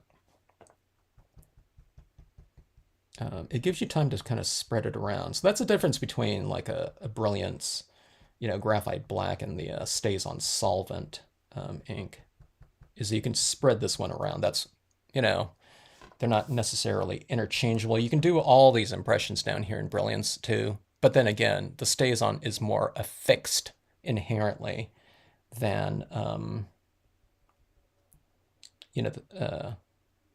the Brilliance would be. The Brilliance, is just kind of spreadable. Okay, I'm adding in a little tinge of this up here on the top corner as well. I think that'll look okay. Like about like so. All right. Okay, now here's the thing. I've stamped out my imagery in here, and we have this white down here. I'm going to leave that white. I'm not going to rub this white off, okay, because I want that little kind of wispier area, and hopefully it kind of relates to this back area when I do end up adding in that white pigment ink there. I think that looks a lot better now. See, this rocks in here are now kind of anchored in with the use of that black ink like that in the shadows. And I think this looks better. I think okay, now this is what I'm looking at too here, okay? Look at this. This is something that I completely didn't anticipate at all, okay? So see, we get this white ink right down here, right? Right along here. And that's what that looks like that. But it's completely invisible because the clouds are reflecting white in that area, right? So it only looks like colorful foliage down there, because see, this whole area, it just by chance though, you know what I mean, that right there is reflecting down here, and this whole area right here is reflecting down here. So, you know what I mean? Because we're not looking at the scene like this. I mean, which I think looks okay too, but like this in context, it just completely eradicates all that. So it looks like, like watercolory-ish looking impressions direct on silver foil like that. Oh, okay. So, yeah. It's kind of interesting. Oh, yeah, I forgot about this right here. I'm not going to do this right now. Okay, that would be a little bit too far. I thought it would look kind of interesting in here, but let's not do that. I think that looks just fine as is. All right, so that was a pleasant surprise, to me at least. Completely didn't think about that at all. But I was wondering what was going on with that. I was like, okay, I can't see that white pigment ink at all anymore. It looks like just that area's just foliage like that. Okay, so here's the thing that I would normally do before tonight is that would all be stamped in black, okay? It would just create a silhouette, a stronger silhouette for the background. But I this is, I don't know, I think I like that color in there. I don't know if I'll do it all the time, because it's really fast just to stamp stuff in the foreground down this area in black, but I don't know. It's a little bit more, there's a little bit more, it's a little bit more spatially deep too, especially having this down here too. See that right there? See how this moves against that background too? Like that. It really does. This looks like a little bit, forward. It gives a little bit more of a stronger illusion of space, I guess. All right, so, whew, gosh, the pressure's off me now. I'm joking. Okay.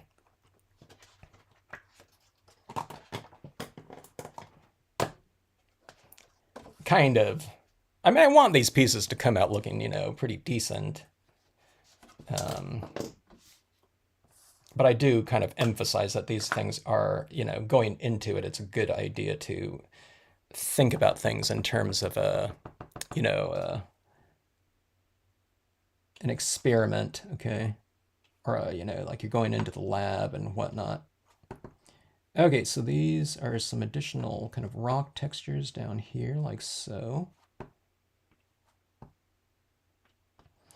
All right, it just kind of brings the foreground a little bit more. I kind of blurred that one. Yeah, let me see. I blurred it on top of the white pigment ink, so I'm just going to go in like this. I was just going to leave it, but now let's... We don't want to ruin someone's new favorite scene here. All right, so here's this, just coming in here with the white pigment ink again. Okay, let's see. I can't even see it. It's too much light reflecting off of that little area.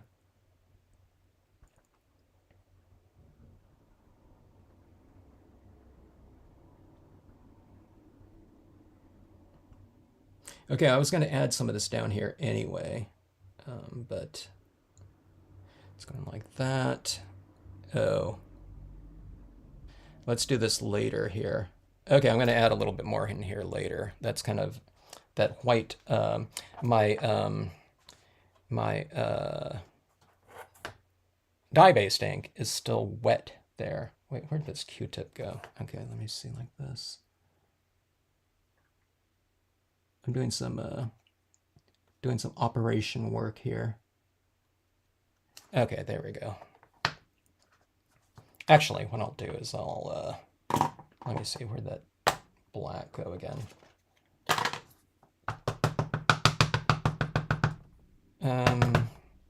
StazOn. Let me just put a branch right over that portion right there. I can go back and eradicate that, but it's just easier just to stamp an image, nice crisp image right over the top of that right there. Like so. All right. That is that. All right, now let's add in that fun application of white pigment ink in here. I love doing this because I think it tends to bring everything together so much better than what it usually looks like throughout my applications of other media. So, where light meets dark, okay? So I'm not gonna, I mean, we can see, you can put it up here too,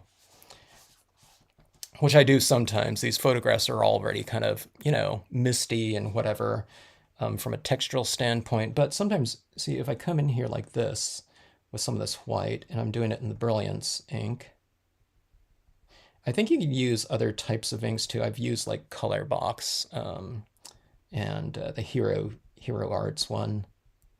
When you're adding in like these lighter tones like this, or thinner tones, I should say, they dry on here pretty well. If you stamp on top of them with a, you know, making impressions, sometimes they don't dry. You know, when you add on the oil-based types of media on tops of the certain types of photo paper, okay? On the new printable vinyl, apparently, you know, I don't know, it takes just about anything though. Okay, so see this area right in here? See how crisp this is against that background? It really looks like this imagery is very much like superimposed over this, you know, this photograph, right? So let's add some of this in here where we have some of this mist that's, you know, in this area coming over the tops of some of these trees. Okay, so let me see.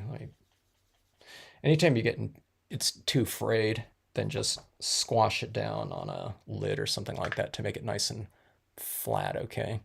And then see this right here. See this? I'm coming over the top in this area right here. And not only that, it's kind of farther back in the distance like that, too. So it kind of pushes depth a little bit more. And so this area right in here, it's fairly dark right in here. You can, you know, if you want to bring in a little bit of that tinge of quite like that. Let's put some over the top of this one right here, because this is really light right up here. Not that it's supposed to be, that cloud is supposed to be like right on that area, but just visually it just blends in so much easier when you're doing it, you know, with a cloudy background like that, or just anything white in the background. Okay, so you have that kind of coming over. So you have this object that's sitting into the scene a little bit more. Okay, and see this little area is light down here, and it's darker right here. So let's come into that area like this and bring into it. You don't need to bring it everywhere. You know, this is something where you can definitely add too much, you know, and you know, it might have looked more effective with a little bit less, but see, I'm just kind of building this up ever so slightly, but you have to kind of hold this out at arm's distance right here. Now that I'm doing these like live streams, I'm always looking at my computer where I can see what you guys are seeing. So sometimes that helps me, because sometimes when I'm just looking at it directly, you know, so remember just, you know, to kind of hold it out at arm's distance and get a feel for how that, you know, pigment ink is affecting it, okay? Or this new type of media, texture, etc., okay? And see this coming from below like this. You have kind of that cloud kind of coming from above and below, like about like so. And it just kind of, doesn't it feel like it's kind of incorporating this piece into the scene a little bit more to you? Maybe from a textural standpoint, from a, I guess it's a lighting standpoint. That was a little bit too much right there, so I'll just wipe some of it off. And see, most of the times when you're applying this too, it dries darker than what it looks like when it's been freshly applied. So it'll kind of mellow out a little bit more too as it dries, okay? And like I said earlier, this area right in here was a little bit too dark, so you know, you can add a little bit of that tinge in there. I wouldn't make it like as light as that, but just adding that little bit in there from a lighting standpoint, I think it looks a little bit better. And let's see.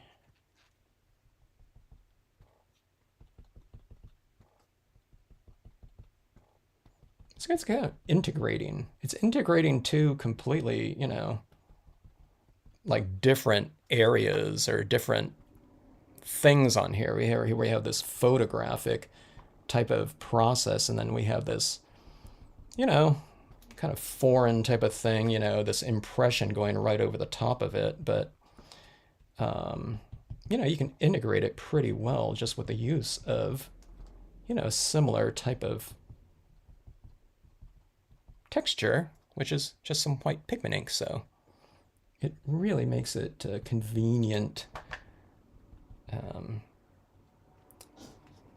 with clouds like this. Now, now that being said, if this was like a sunset scene or something like that where there was no white anywhere in the piece, I wouldn't use white probably, because you know, anytime you see white like that in any type of scene or photograph or whatever, it represents that same, it's that white light that's hitting those and it's reflecting that. So these would be yellow or something like that. And if you were to use kind of a pigment ink to go in there and add in these other textures, maybe you would do it with a, you know, like a pale yellow pigment ink or something like that in like a golden sunset type of scenario, or, you know, something like that. So anyways, I think that's about it. But do you see that kind of like softer little areas down here now with the white pigment ink coming off the top? I mean, it's kind of subtle, you know, but here it is right in here, right around in here. It kind of sits into the scene a little bit more, I think. Like that. This would be a really great place in here to stamp out, you know, like a word stamp or something like that. Or, you know, what I stamp is like a little kayaker in here, kind of sitting on the surface. I think I want to just leave it like that, though. Or, you know, like a couple birds up here would be kind of cool. I'm going to leave it like that, though. I really like the look of it just as is, I think. Let's see.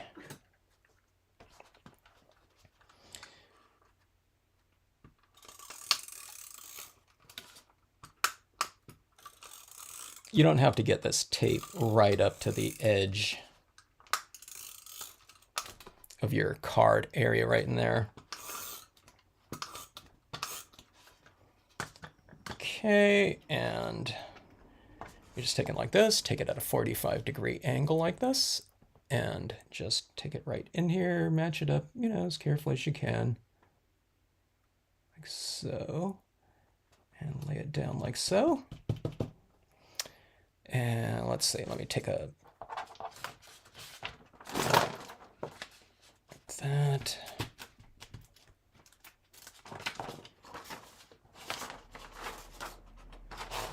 All right, let me get my smudgy little greasy, oily fingerprints out of here. All right, now those inks right down there are still a little bit wet, so I'm not going to close this right now, you know. But there you have it, like that. So the autumn, I don't know, what should we call this one?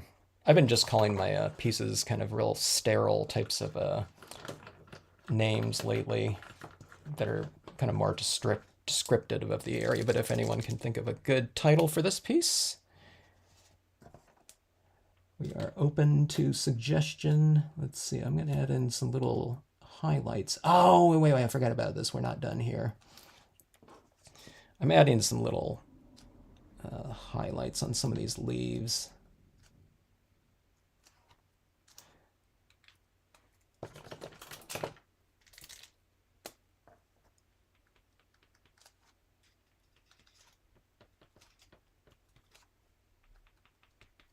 Okay, so here's what I'm going to do here. I am going to take, we'll do the orange, I think. Okay. And this kind of looks weird if it's just only down here, but let's add in, let me see where these would look good. Okay, let's see. Let's add some right over here.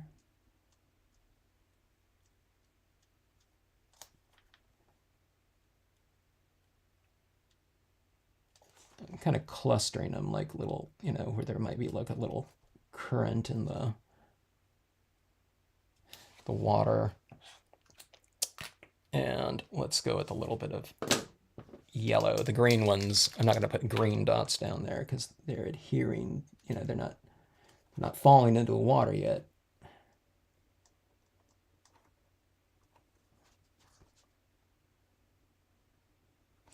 All right, so that's what that kind of looks like that. It doesn't make sense at all. It's like, what the heck? But in context, let's see if we can get those little leaves kind of floating on the surface of that water a little bit like that back up there. It kind of gives, it reiterates that kind of mirrored little touch like that.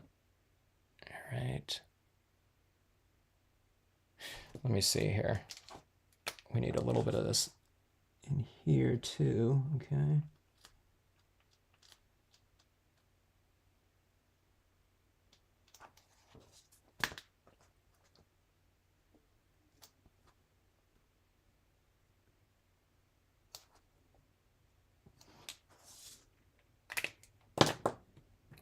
All right, so there we go. So that's what it looks like that. But when you're looking at these cards like this, see what I did right there is I put a few more of these little dots into the landscape. There's like a couple really dinky ones right back in there, you know what I mean? But it just kind of creates a little bit of a visual bridge between that background and the foreground like that. So, okay, so anyways, let's see. Thank you, Deborah. Oh, Linda, yeah, the colors in the foreground are not reflected in the sky. You mean from, you know, bouncing off this and bouncing up there? It's just, well, this area right in here isn't very reflective, if that's what you mean. But the one thing that we do have reflecting back up here is lighting coming from, you know, in this case, a studio light or whatever, bouncing on here and then bouncing up here. So this area in here is definitely looking lighter like that than it does like this. I have a bunch of studio lights in here, so you can't really see the difference. But one of the things I noticed was when I immediately went like this, before all this was down here, it's like, oh, this isn't nearly as dark as it was before. Before this additional light, because we have it hitting, light is hitting from two different directions now. Not a complete mirrored area down here, but it's it's reasonably reflective like that. So, anyways, yeah. So a few more colors down here in the foreground like that. So I guess we can get some color down there if we want to. I think it would be better if it was stamped in like a Brilliance or a StazOn color of that color, okay? I'm getting a little bit of a tinge of a kind of whatever, there's a little bit of a like a media, I don't know, what do you call it, crawl or whatever, where it's kind of spreading out just slightly in this area down here. Maybe I should heat set it. Maybe I'll do that right now, just to kind of dry it a little bit more or faster.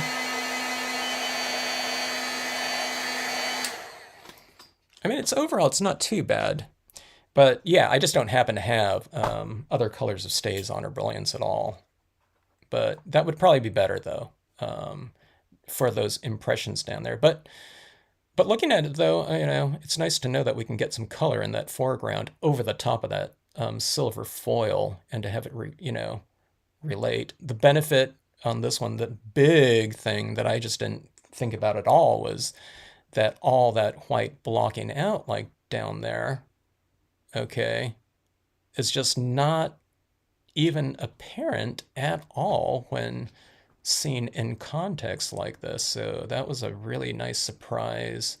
And it's because of those reflected areas up there, down in that lower section. So I don't know. And I do like this too. I do like this area here, but this area right here is really kind of it's nice in terms of depth, isn't it? Like that coming off that. And see this right here. I mean, it doesn't match up. This is white up here and this is silver, but I mean, it's, it matches up enough, because this white up here, when you go like that, reflects down in that area right there. So, I don't know. So I think that, yeah, this autumn brook looks pretty decent with this, in this type of mirrored setting. So you can't get more reflective than an actual reflection too. So, it's a good way to use this. It's a pretty good way to use this stamp. And I think it looked good, even without all this foreground there, too. But I don't know, that was my big test of this thing, was I wanted to see if we can get some color down in these areas like that. So the color in this one right here, there's not a lot of color in it, but I think it's picking up a lot of this color from right here, reflecting in that area. So we don't have to do a whole lot to this area right there, if we don't want to, especially. So spray sealing this, when I spray seal this, I'm going to spray it like in this area right here. I don't really have to spray seal this part up here, but I'm going to spray seal. I might put a little piece of a paper towel like right in here, so that I don't spray this mirrored area. So I don't want it to look too frosted, and I want to really get this adhered down like that. The dots are fine. They stick to anything glass or anything like that. So yeah. All right. So, yeah, that is the latest experiment coming out of the Stampscapes, or whatever, the my stamping laboratory. Hope you enjoyed it. We had a few surprises. That's always a good thing. We're always surprised. The pleasant surprise is always better than the undesirable surprise, though, isn't it?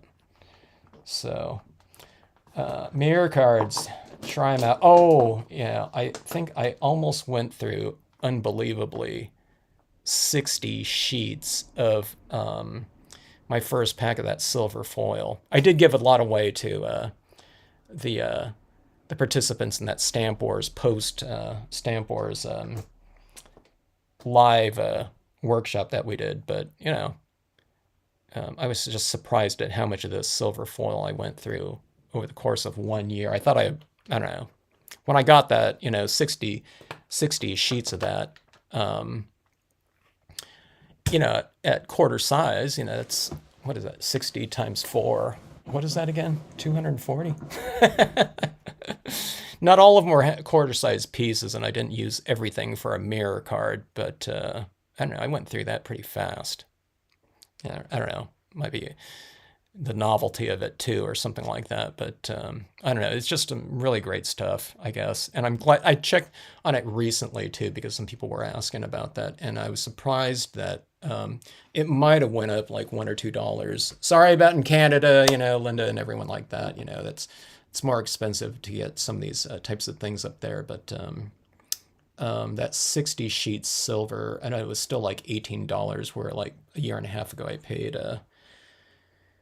like $16 or $17 for it. It went up, I don't know, it didn't go up too much considering the prices of pulp these days and the scarcity of certain types of raw materials. I thought it would have been like $25, in some cases for certain types of papers these days. It just went up so much. So, yeah. Anyway, yikes, it's still not dry. Yeah, well, I used a lot of this on there, though. A lot of these inks right here were really super wet, and I really built up that color on that stamp. And remember that stamp right there, or this surface, the silver surface right here is non-porous, so it would be almost like I'm stamping out that imagery with a water-based media onto, say, something like glass or something like that. You know what I mean? It's just pooling on the surface at all. So we're not benefiting from, we're benefiting very little from absorption. So it's almost all, it has to be all through evaporation. Because, the only absorption that we're getting is a little bit of that white Brilliance ink, acting as a surface for it. But that Brilliance ink was just on there in a very thin coat. Okay, which is completely different than the printable vinyls, which have that emulsion coating on there, which is inherently going to absorb and grab and dry anything that we stamp on top. I thought about doing this scene right here using this printable vinyl. So instead of having those clouds up top there, it would be more of a kind of a wilder looking starry scene too, which might look kind of cool, and just in terms of a different look. You'd have stars reflecting down there in the surface and whatnot. So, yeah. But anyways, okay, so these clouds are, like I said, if you just tuned in or whatnot, these clouds are all free for download and printing off the Flickr gallery. And that album is just called Clouds, and it's like Clouds for photo stamping or something like that. So, yeah, pretty fun to stamp on. So both of these techniques right here, like I said, are pretty fun to do and to test out here. Let's see. Deborah was just repeating, wow, wow, wow. Do that photo stamping, Deborah. You'll be saying, wow. As your scene develops right there. Like I said, and this one right here too, this could be, I can do this as a quick scene. If I did this as a quick scene, I wouldn't do all the different colors down here. I would just do that top portion right there. I thought that top portion just, with the two different stamps up there, looked pretty good. And then I would retain kind of this bottom section down here. I'd probably stamp out some sort of word stamps down here, and I think that would be really cool. If you're, you have, kind of interesting handwriting or something like that, you can write to someone in that acrylic pen, thinking of you, love, X. Well, X meaning whoever, you filling the name right there. But wouldn't that be cool? It would be kind of a reasonably dramatic card like that. So. Paulette, I'm glad you liked that there. It's really it's that mirrored area there, isn't it, Paulette? Don't you think?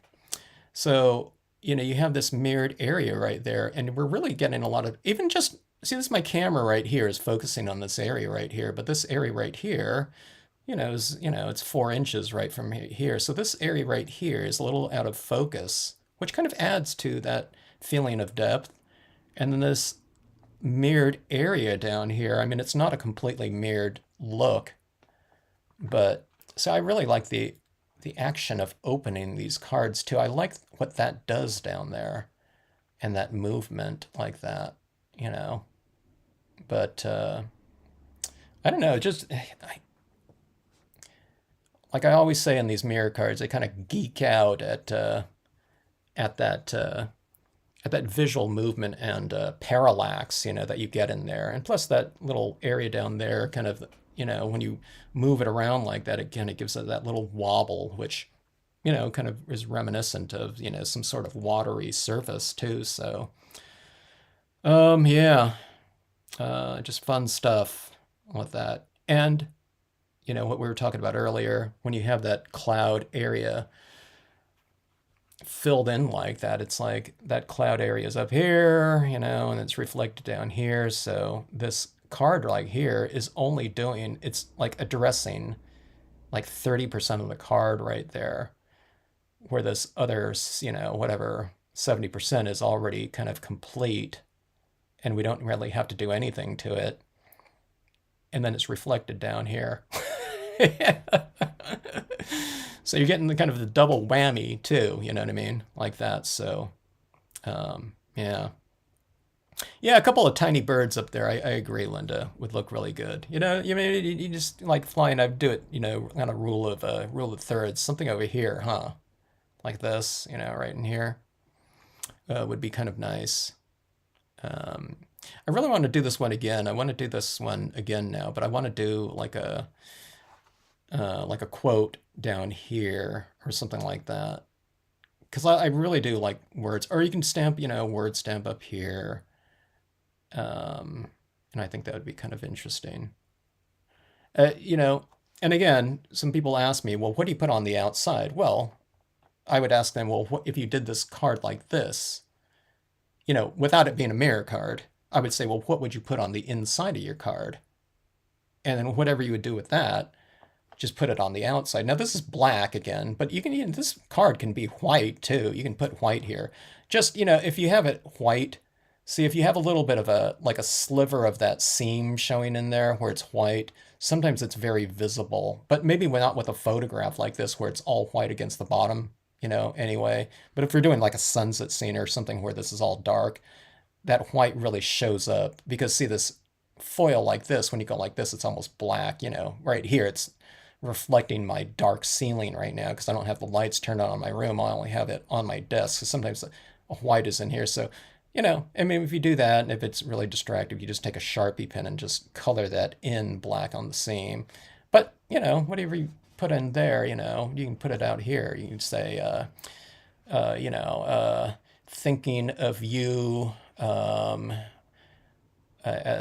this time, but,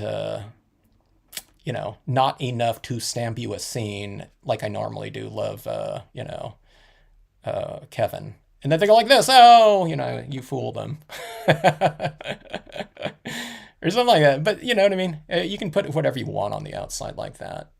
So that's what I would do for mirror cards. And like I said earlier, when I started this off, if you just joined in, one of the things that I would do is I think that one of the kind of little elements in this piece right here, when we look at this, I like these little, now these elements down here that are these little reflected leaves in the water like that, okay? I would put a couple of those little dots, like a couple little orange and yellow dots right in here, and put your quote up here or something like that. Like I said, you can put, this can be white out here. I mean, you can do whatever you want out here. I'd keep it kind of simple, but then I would have that little element like that as a visual bridge for the interior, because it's kind of, you get those little types of textures everywhere, and it's, you do it in the same color scheme as on the interior like that. So, it'd be something to kind of tie the outside with the inside, or it's a subtle little kind of hint of what's to come. They won't know what it is. A couple little dots like that, but I think when they open it up like that, it'll be pretty apparent as what they're supposed to represent there. Let's see. Gene said, this reminds me of our colors in Wisconsin about a week ago. Oh, my gosh. I would have loved to see those types of colors there. I was just talking with my sister about Maine and going to Acadia. She went there like in late October, though, and I think I hit it like in full color, which was, I don't know, what was it, August or September or something like that. But see, I was talking to my sister. We don't get these types of colors in California, maybe in a couple areas, but it's mostly like aspens, like in the Sierras I'm talking about, or the higher elevations, but not the reds and the oranges and, all those different types of colors like that. But so when I go out and I've seen those types of things when I've been traveling, I'm just, it's like stunning, and I wish I could be amongst those types of areas like that. So I start thinking about those types of things like in late September and October. I think about areas that are really, that have a really good fall, which we don't have at all, like in Southern California. But if I go into the higher elevations, the mountains around here, there's a little bit of that, and especially if we go to the Sierras. But yeah, so Linda, that's definitely Linda's favorite scene. I think, I mean, you can do all these types of things too. Like, say, if you just wanted to do it outside of a mirror card, you can do it, stamp these types of things over just some cloudy areas, on the photographs. And you can get a pretty cool looking thing like that. So that being said, I mean, if you just, it won't be an exact mirror type of thing, but so any of these types of cloud types of things like this, you can stamp it like something like this in here. And if you want a really fast thing, you can just stamp it like this right up the top of that. Like that. Like I said, it's not going to be a mirror impression from up here to down here, but you know what I mean? It'll be enough. Or you can just go like this right in here, and this area down here will have some of these cloud formations in there.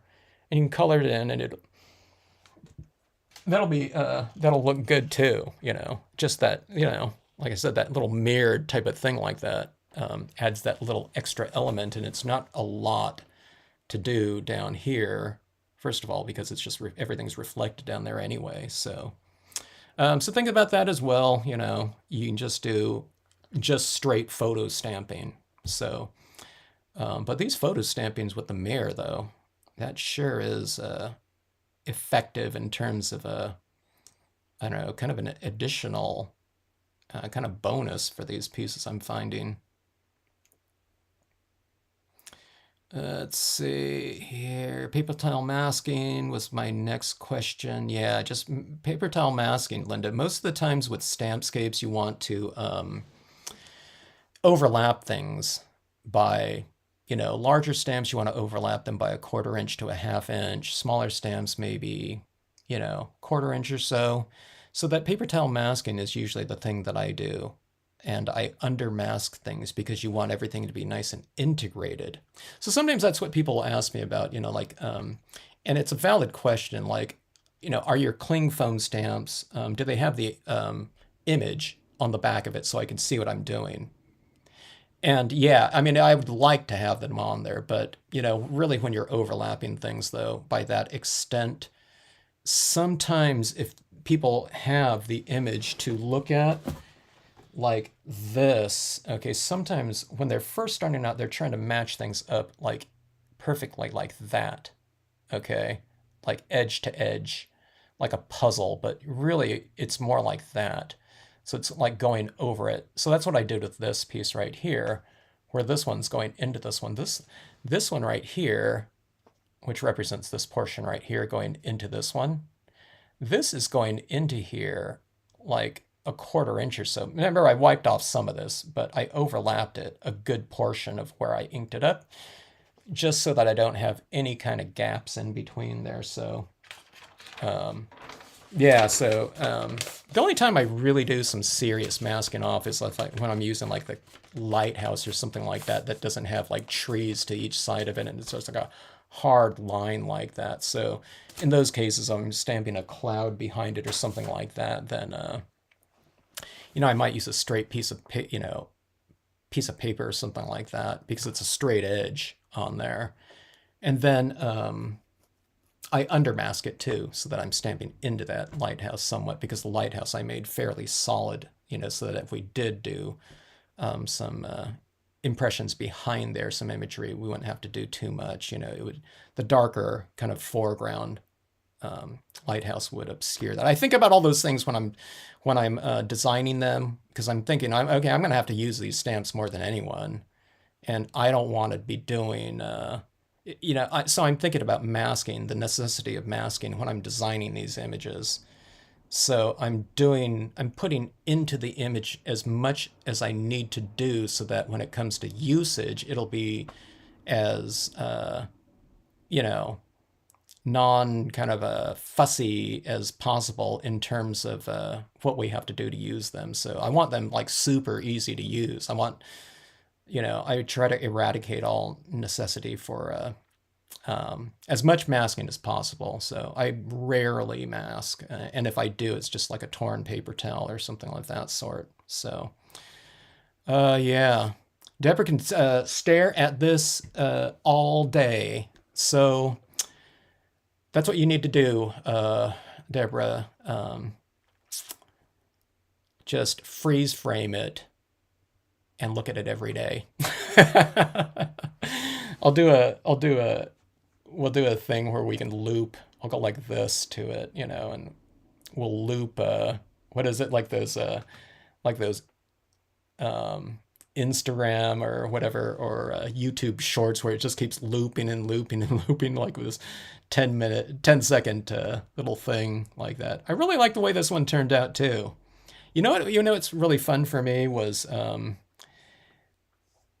the little types of things that I get a kick out of was when I realized, like when I whited out this area, but then I came back in like this, it's like, oh, that's water there, so we can kind of wipe that out there, so that little area right in there is like that little extra reflective area. I mean, it's not showing too much, but when you go like this, it's really apparent where this mirrored area is, like down there. So that little tiny bit in there is like the type of thing that I really like.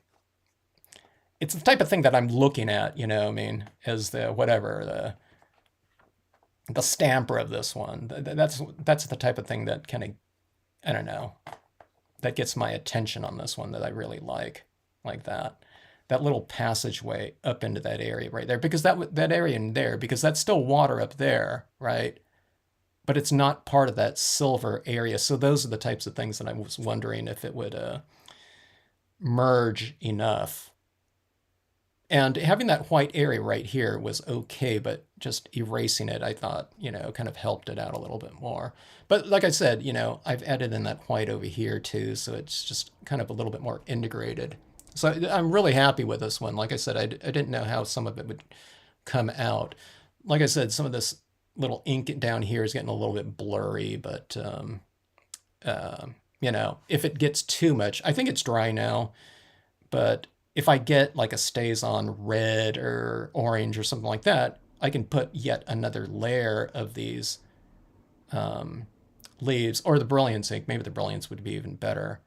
I can put another crisp impression right over the top of that, where you have a little bit of crisp and a little bit more blurred impressions in the foreground. So you can get a little bit of that crisp against obscured depth right in there, And that's what's happening in here. You have crisp plus obscured in the background, which gives that area depth. But you can also have that going on in the foreground too. So, I don't know, maybe I'll take a look and see what other types of Brilliance inks. I need to get like a Brilliance light blue if they have one out there. Yeah. So Darcy says it almost looks 3D, and it does. It looks very 3D with these mirror card formats, but you don't have to do anything. Like there's no three-dimensional types of processes that you have to do on these cards. It's really nice. Now we're looking at it in a 45-degree angle, but you're just doing everything on a two-dimensional surfaces on both two surfaces, and you're just marrying the two of them up, it's really great to be able to depict kind of something 3D without having to employ the traditional three-dimensional things like pop-ups or things like that, which I love, but this one you don't have to. On something like this, if you were to do like an actual diorama or something like that, I think that would be really cool. Like if you had a shadow box, and this area down here would probably be a lot more shallow, but you can add in things like reindeer moss and stuff like that in here and actually do three-dimensional things. We're talking about Froggy Fresh. She does like train layouts and stuff, but they have all kinds of like trees, and you can put like actual three-dimensional like model railroad types of elements into these things, and I think that would be really good. I think the cloud backgrounds would work really great for like a shadow box type of application of scenes too. Now that I look at it now, I'm thinking maybe the shadow box type of thing would be even better with a photograph in the background too. This right here would be a little bit prone to fading. I'd hit it with a UV, light, but the acrylic paint pens in there, I think they're going to be a little bit more less prone to quick fading like dye-based inks would too. So I think this would be a good candidate for a shadow box type of application of scenic stamping too. So just a lot of the media a little bit more light fast. So yeah. Let's see. We need to devise a way to keeping the card at 90 degrees. I find these cards kind of, if they put it on like a mantle or something like that, that's like that. But I don't know. It almost is at 90 degrees like this. Now, by the time it gets to someone where it's been folded over in transit, maybe not so much. But yeah. I don't know. I like the with these cards. I like the reveal kind of thing. It's like a pop-up book. You know what I mean? That's the way I kind of see these cards, more than like a card on display at all times, which I would be great too. But I really like this type of thing like this. It feels like in a way, it almost feels like a kind of a pop-up type of kind of experience to me. So kind of the act of kind of opening and closing it, I think, is a lot of the fun of it. You know what I mean? Like if you went over someone's house and they had like a pop-up book or something, they would give it to you closed, so that you open it up, you experience that thing kind of folding out. And in a way it's almost like what this thing looks like it's doing. It almost looks like it's folding out on you. So it's kind of that type of thing too. But yeah. But I don't know.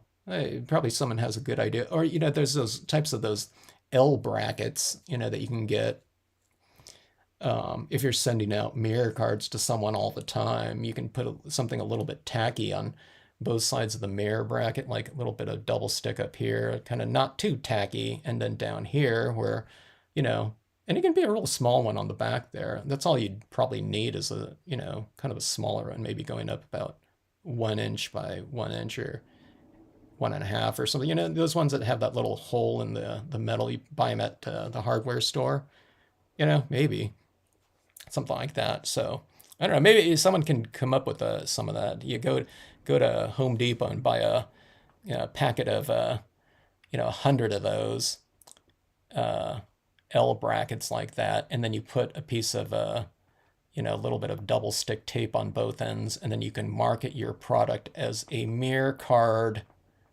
display device.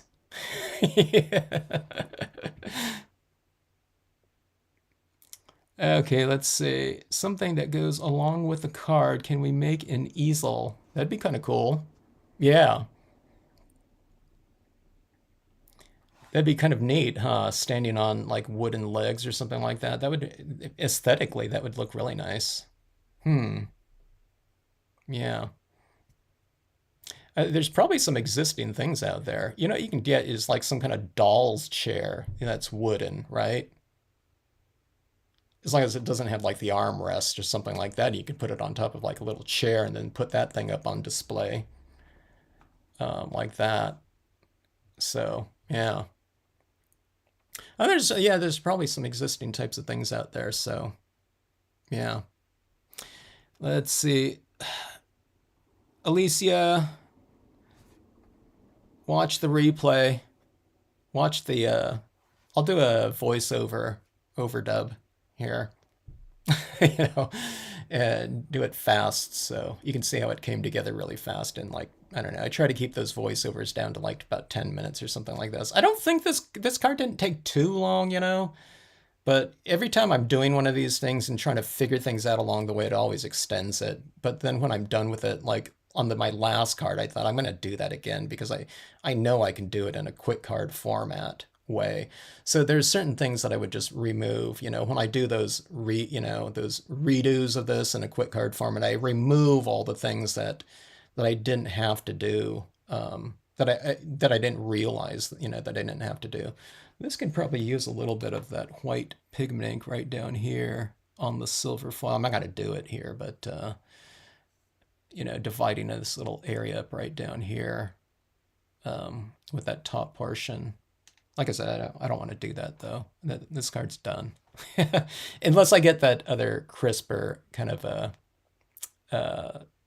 StazOn ink or something like that for down there. Colored StazOn our memories. I mean, not my memories, but the Brilliance ink down there like that. So, okay. So the reflection of the sky makes me think of the meaning of Minnesota name, sky blue water. I didn't know that, Darcy. I love that. That's when I never got out to Minnesota in all my travels. I always wanted to get out to Minnesota. We had a ton of clients in, the Twin Cities area, but I just never got around to it.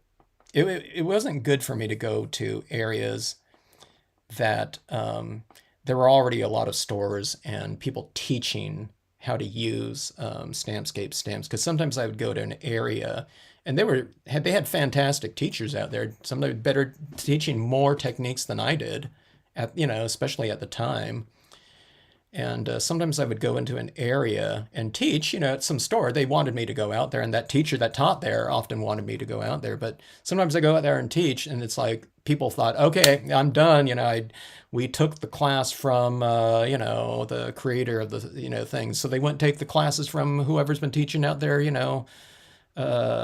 all along and doing really fantastic work, and oftentimes in a lot of different techniques than I'd ever did.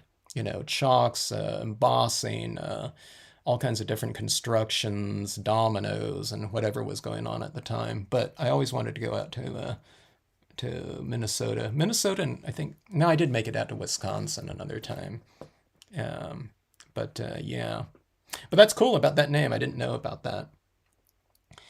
Let's see, what is it? We don't get those colors either. Yeah, Pacific Northwest. See, Linda, yeah, I was talking to my sister out in that Seattle area, the yellows and that greens, but yeah, um, some of those other colors, I just don't get that. Um, Unless someone's, planted some kind of tree in their yard or something like that.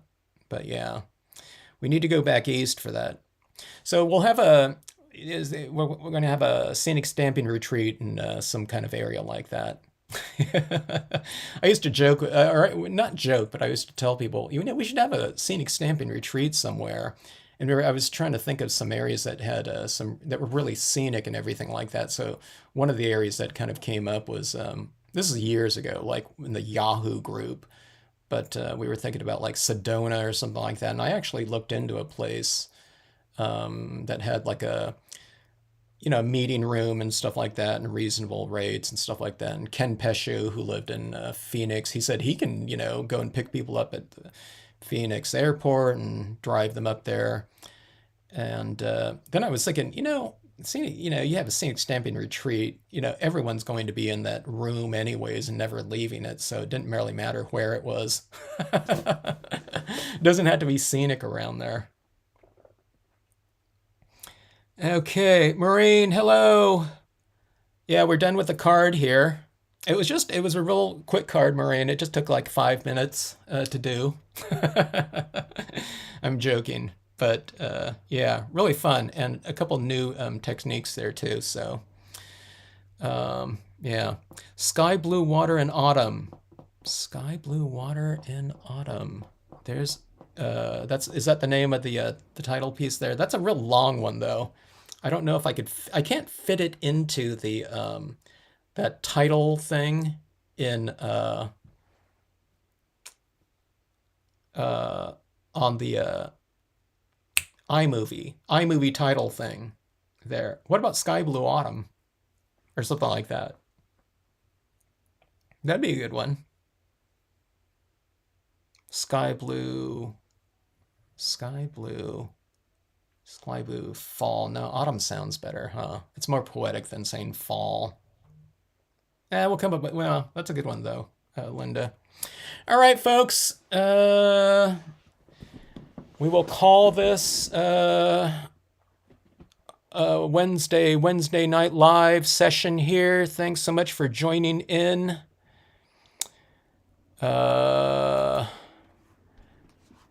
Really enjoyed spending this time with you and learning along the way here for me. So I hope I hope you guys give some of these techniques a try here in getting color.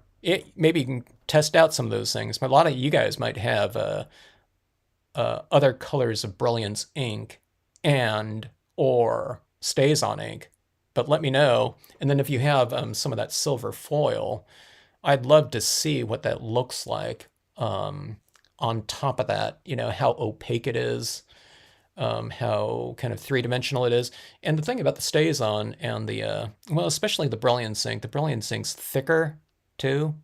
So, if we're doing it in this foreground area here, it might look a little more three-dimensional too. So I'm going to get one of those, and I think I'm going to put an extra print down here because some of these colors right here looked a lot better when it was freshly stamped, but then they merged with each other. Maybe I should have heat set it or something like that right away.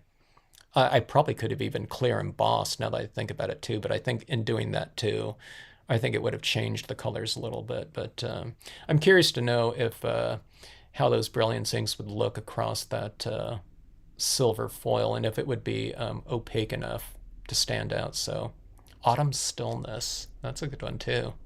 Autumn calm. So we're building here. We're getting there. Calm autumn, CA. Reflections.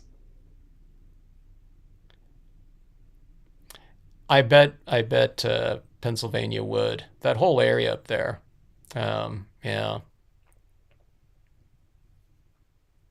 I got to see those areas. I was never in, let me see. I was in Connecticut. I was never in Pennsylvania. Maine, like I said. I spent a lot more time in Maine on a couple trips. A lot of times when I'd make it to some of these states, I just didn't have time. But in Maine, I kind of tooled around a little bit. Like I said, I spent a whole week in Acadia in between workshops and the stamp convention that they used to have in Maine. But sometimes I'd go into these other entire states and I just wouldn't take the time. I went to a convention, we'd be in there on Friday and flying out on Sunday night or something like that, or Monday morning. But if I was ever out in those areas during fall, I would have loved to have seen it in that in full color, whatever. That blows me away. And out here, in California, if someone has like, a couple trees on their lawn, That's about the extent of that we would get, like that. Even in, like in Oregon or something like that, I was driving to Multnomah Falls from Portland area or Mount Hood, and there was some farm out there with a beautiful tree out there, that they probably planted in full color, and it was all red and everything like that. And it totally blows me away. But yeah, when entire terrain is in that fall color like that, or even in spring colors. I love seeing, like the greens and everything like that and shimmering like that, like the aspens in certain areas or, whatnot. Those are really cool too. But yeah, Southern California, it's, cacti, which is good too, though, but not those colors. Spring, it's good in California with the, the perennials and the annuals out there if we get a good rain, which we never do anymore. So anyway, sky blue autumn. That sounds good. Yeah. Maybe we'll go with that one right there. How's that sound to everyone? Sky blue autumn. Got it. I think we'll go with that because that kind of says everything like that too. It kind of says that photo stamping kind of nature of it too, huh? Having that sky blue in there, like that word, like that. Let me get this down here. See, it's like, I don't know if Linda's still on, but yeah, even like displaying it here for you guys. I'm trying to get that nice angle so that you can see, what that looks like. But isn't that fun like that? I love this kind of area down like that. It kind of looks a little watery-ish like that. We need to have this, someone create some kind of device where it goes like this. Where they have it on display and it's going like this, or it kind of moves around a little bit, back and forth. Wouldn't that be cool? It's one of those things that we had to put it on a tiny oscillating fan like this, but we remove kind of the blade of the fan, but it's just going like this. And then it's going like this, like this. And then every time you do a new mirror card, you put that on display like that. So it's the mirror card oscillating display unit. I don't know. Someone think of a better title for that than that, for their new product. So why don't you guys do that new product, and you'll make a lot for all 12 of us that are doing mirror cards these days. Everyone do mirror cards, a lot of people are scared of doing it, but my gosh, how easy it is, This mirror card is this. It's, it's 3 impressions of, the quaking aspen stamp down there and like 20 yellow dots, to give us, this mirror card right here. So, super easy, to do these types of formats like that, but it gives us so much more. Ontario's in peak colors right now. Marine photographs. All right, bye everyone. Have a good rest of night. Linda's gonna do 6 of these tonight. If you're feeling better, Linda, if you do like 2 or 3 of these mirror cards, I guarantee it's guaranteed to make you feel better. And bring you back up to 100%, right? CJ can't find silver paper. Is it Gift Boutique or Craft Boutique? 60 pack. Silver foil, or yeah, you got to be able to find it somewhere. But the thing about finding silver paper, though, wherever you find it, you want to find it at a good price. Don't buy those packs that are like $1 a sheet. You know what I mean? These ones are 60 sheets for like $18 or something like that. Now, if you're going to do 2 mirror cards or something like that, then yeah, get the 5-pack, or something like that. But there's a lot of these packs out there, and some of them look really, really mirrored. I've seen some people send me a link and they say, "Hey, is this going to work?"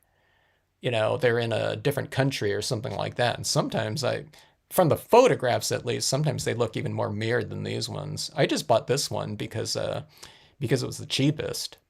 and it just happened to work really good for that. But sometimes I look at some of the silver foil packs, and it looks more like a brushed aluminum or something like that, and not really reflective in the photographs, right?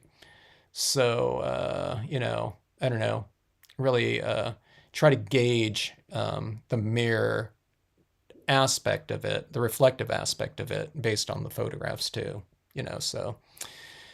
Yeah. So there might be a more mirrored looking one and smoother one out there than this one, but at the price point, it's really difficult to beat this one uh, for me, so yeah. Okay, so anyways, that was my fall piece right there. I'm glad to get another fall piece in here while it's still fall. I'm already thinking about doing like Christmas things like that, and I already kind of forgot about Halloween. I need to do some more of those ones, so I think a couple more pieces coming up will be. I want to do a couple more alien abductions at least.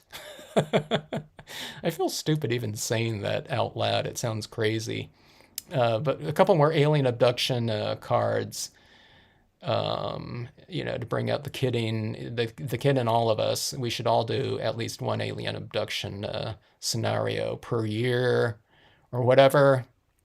Halloween card, whatever, And maybe I'll do that on, maybe I'll do them all on the, the starry foil types of things, I'll make it like a triptych type of thing.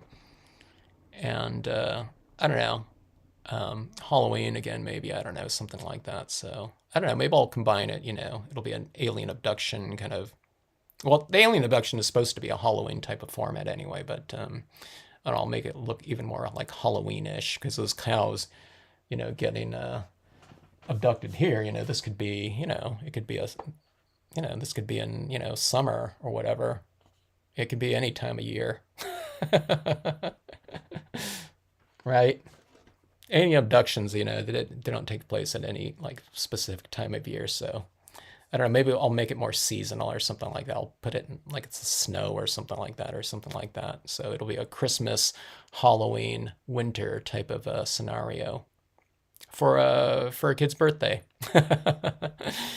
All right, everyone. Good night. Thanks for joining in, everyone. Have a great rest of day, night. All right, everyone. Thanks again for joining in so much, and great to see you all and hear from you all and whatnot. And thanks so much for taking this time to join me in Sky Blue Autumn, I think it's called.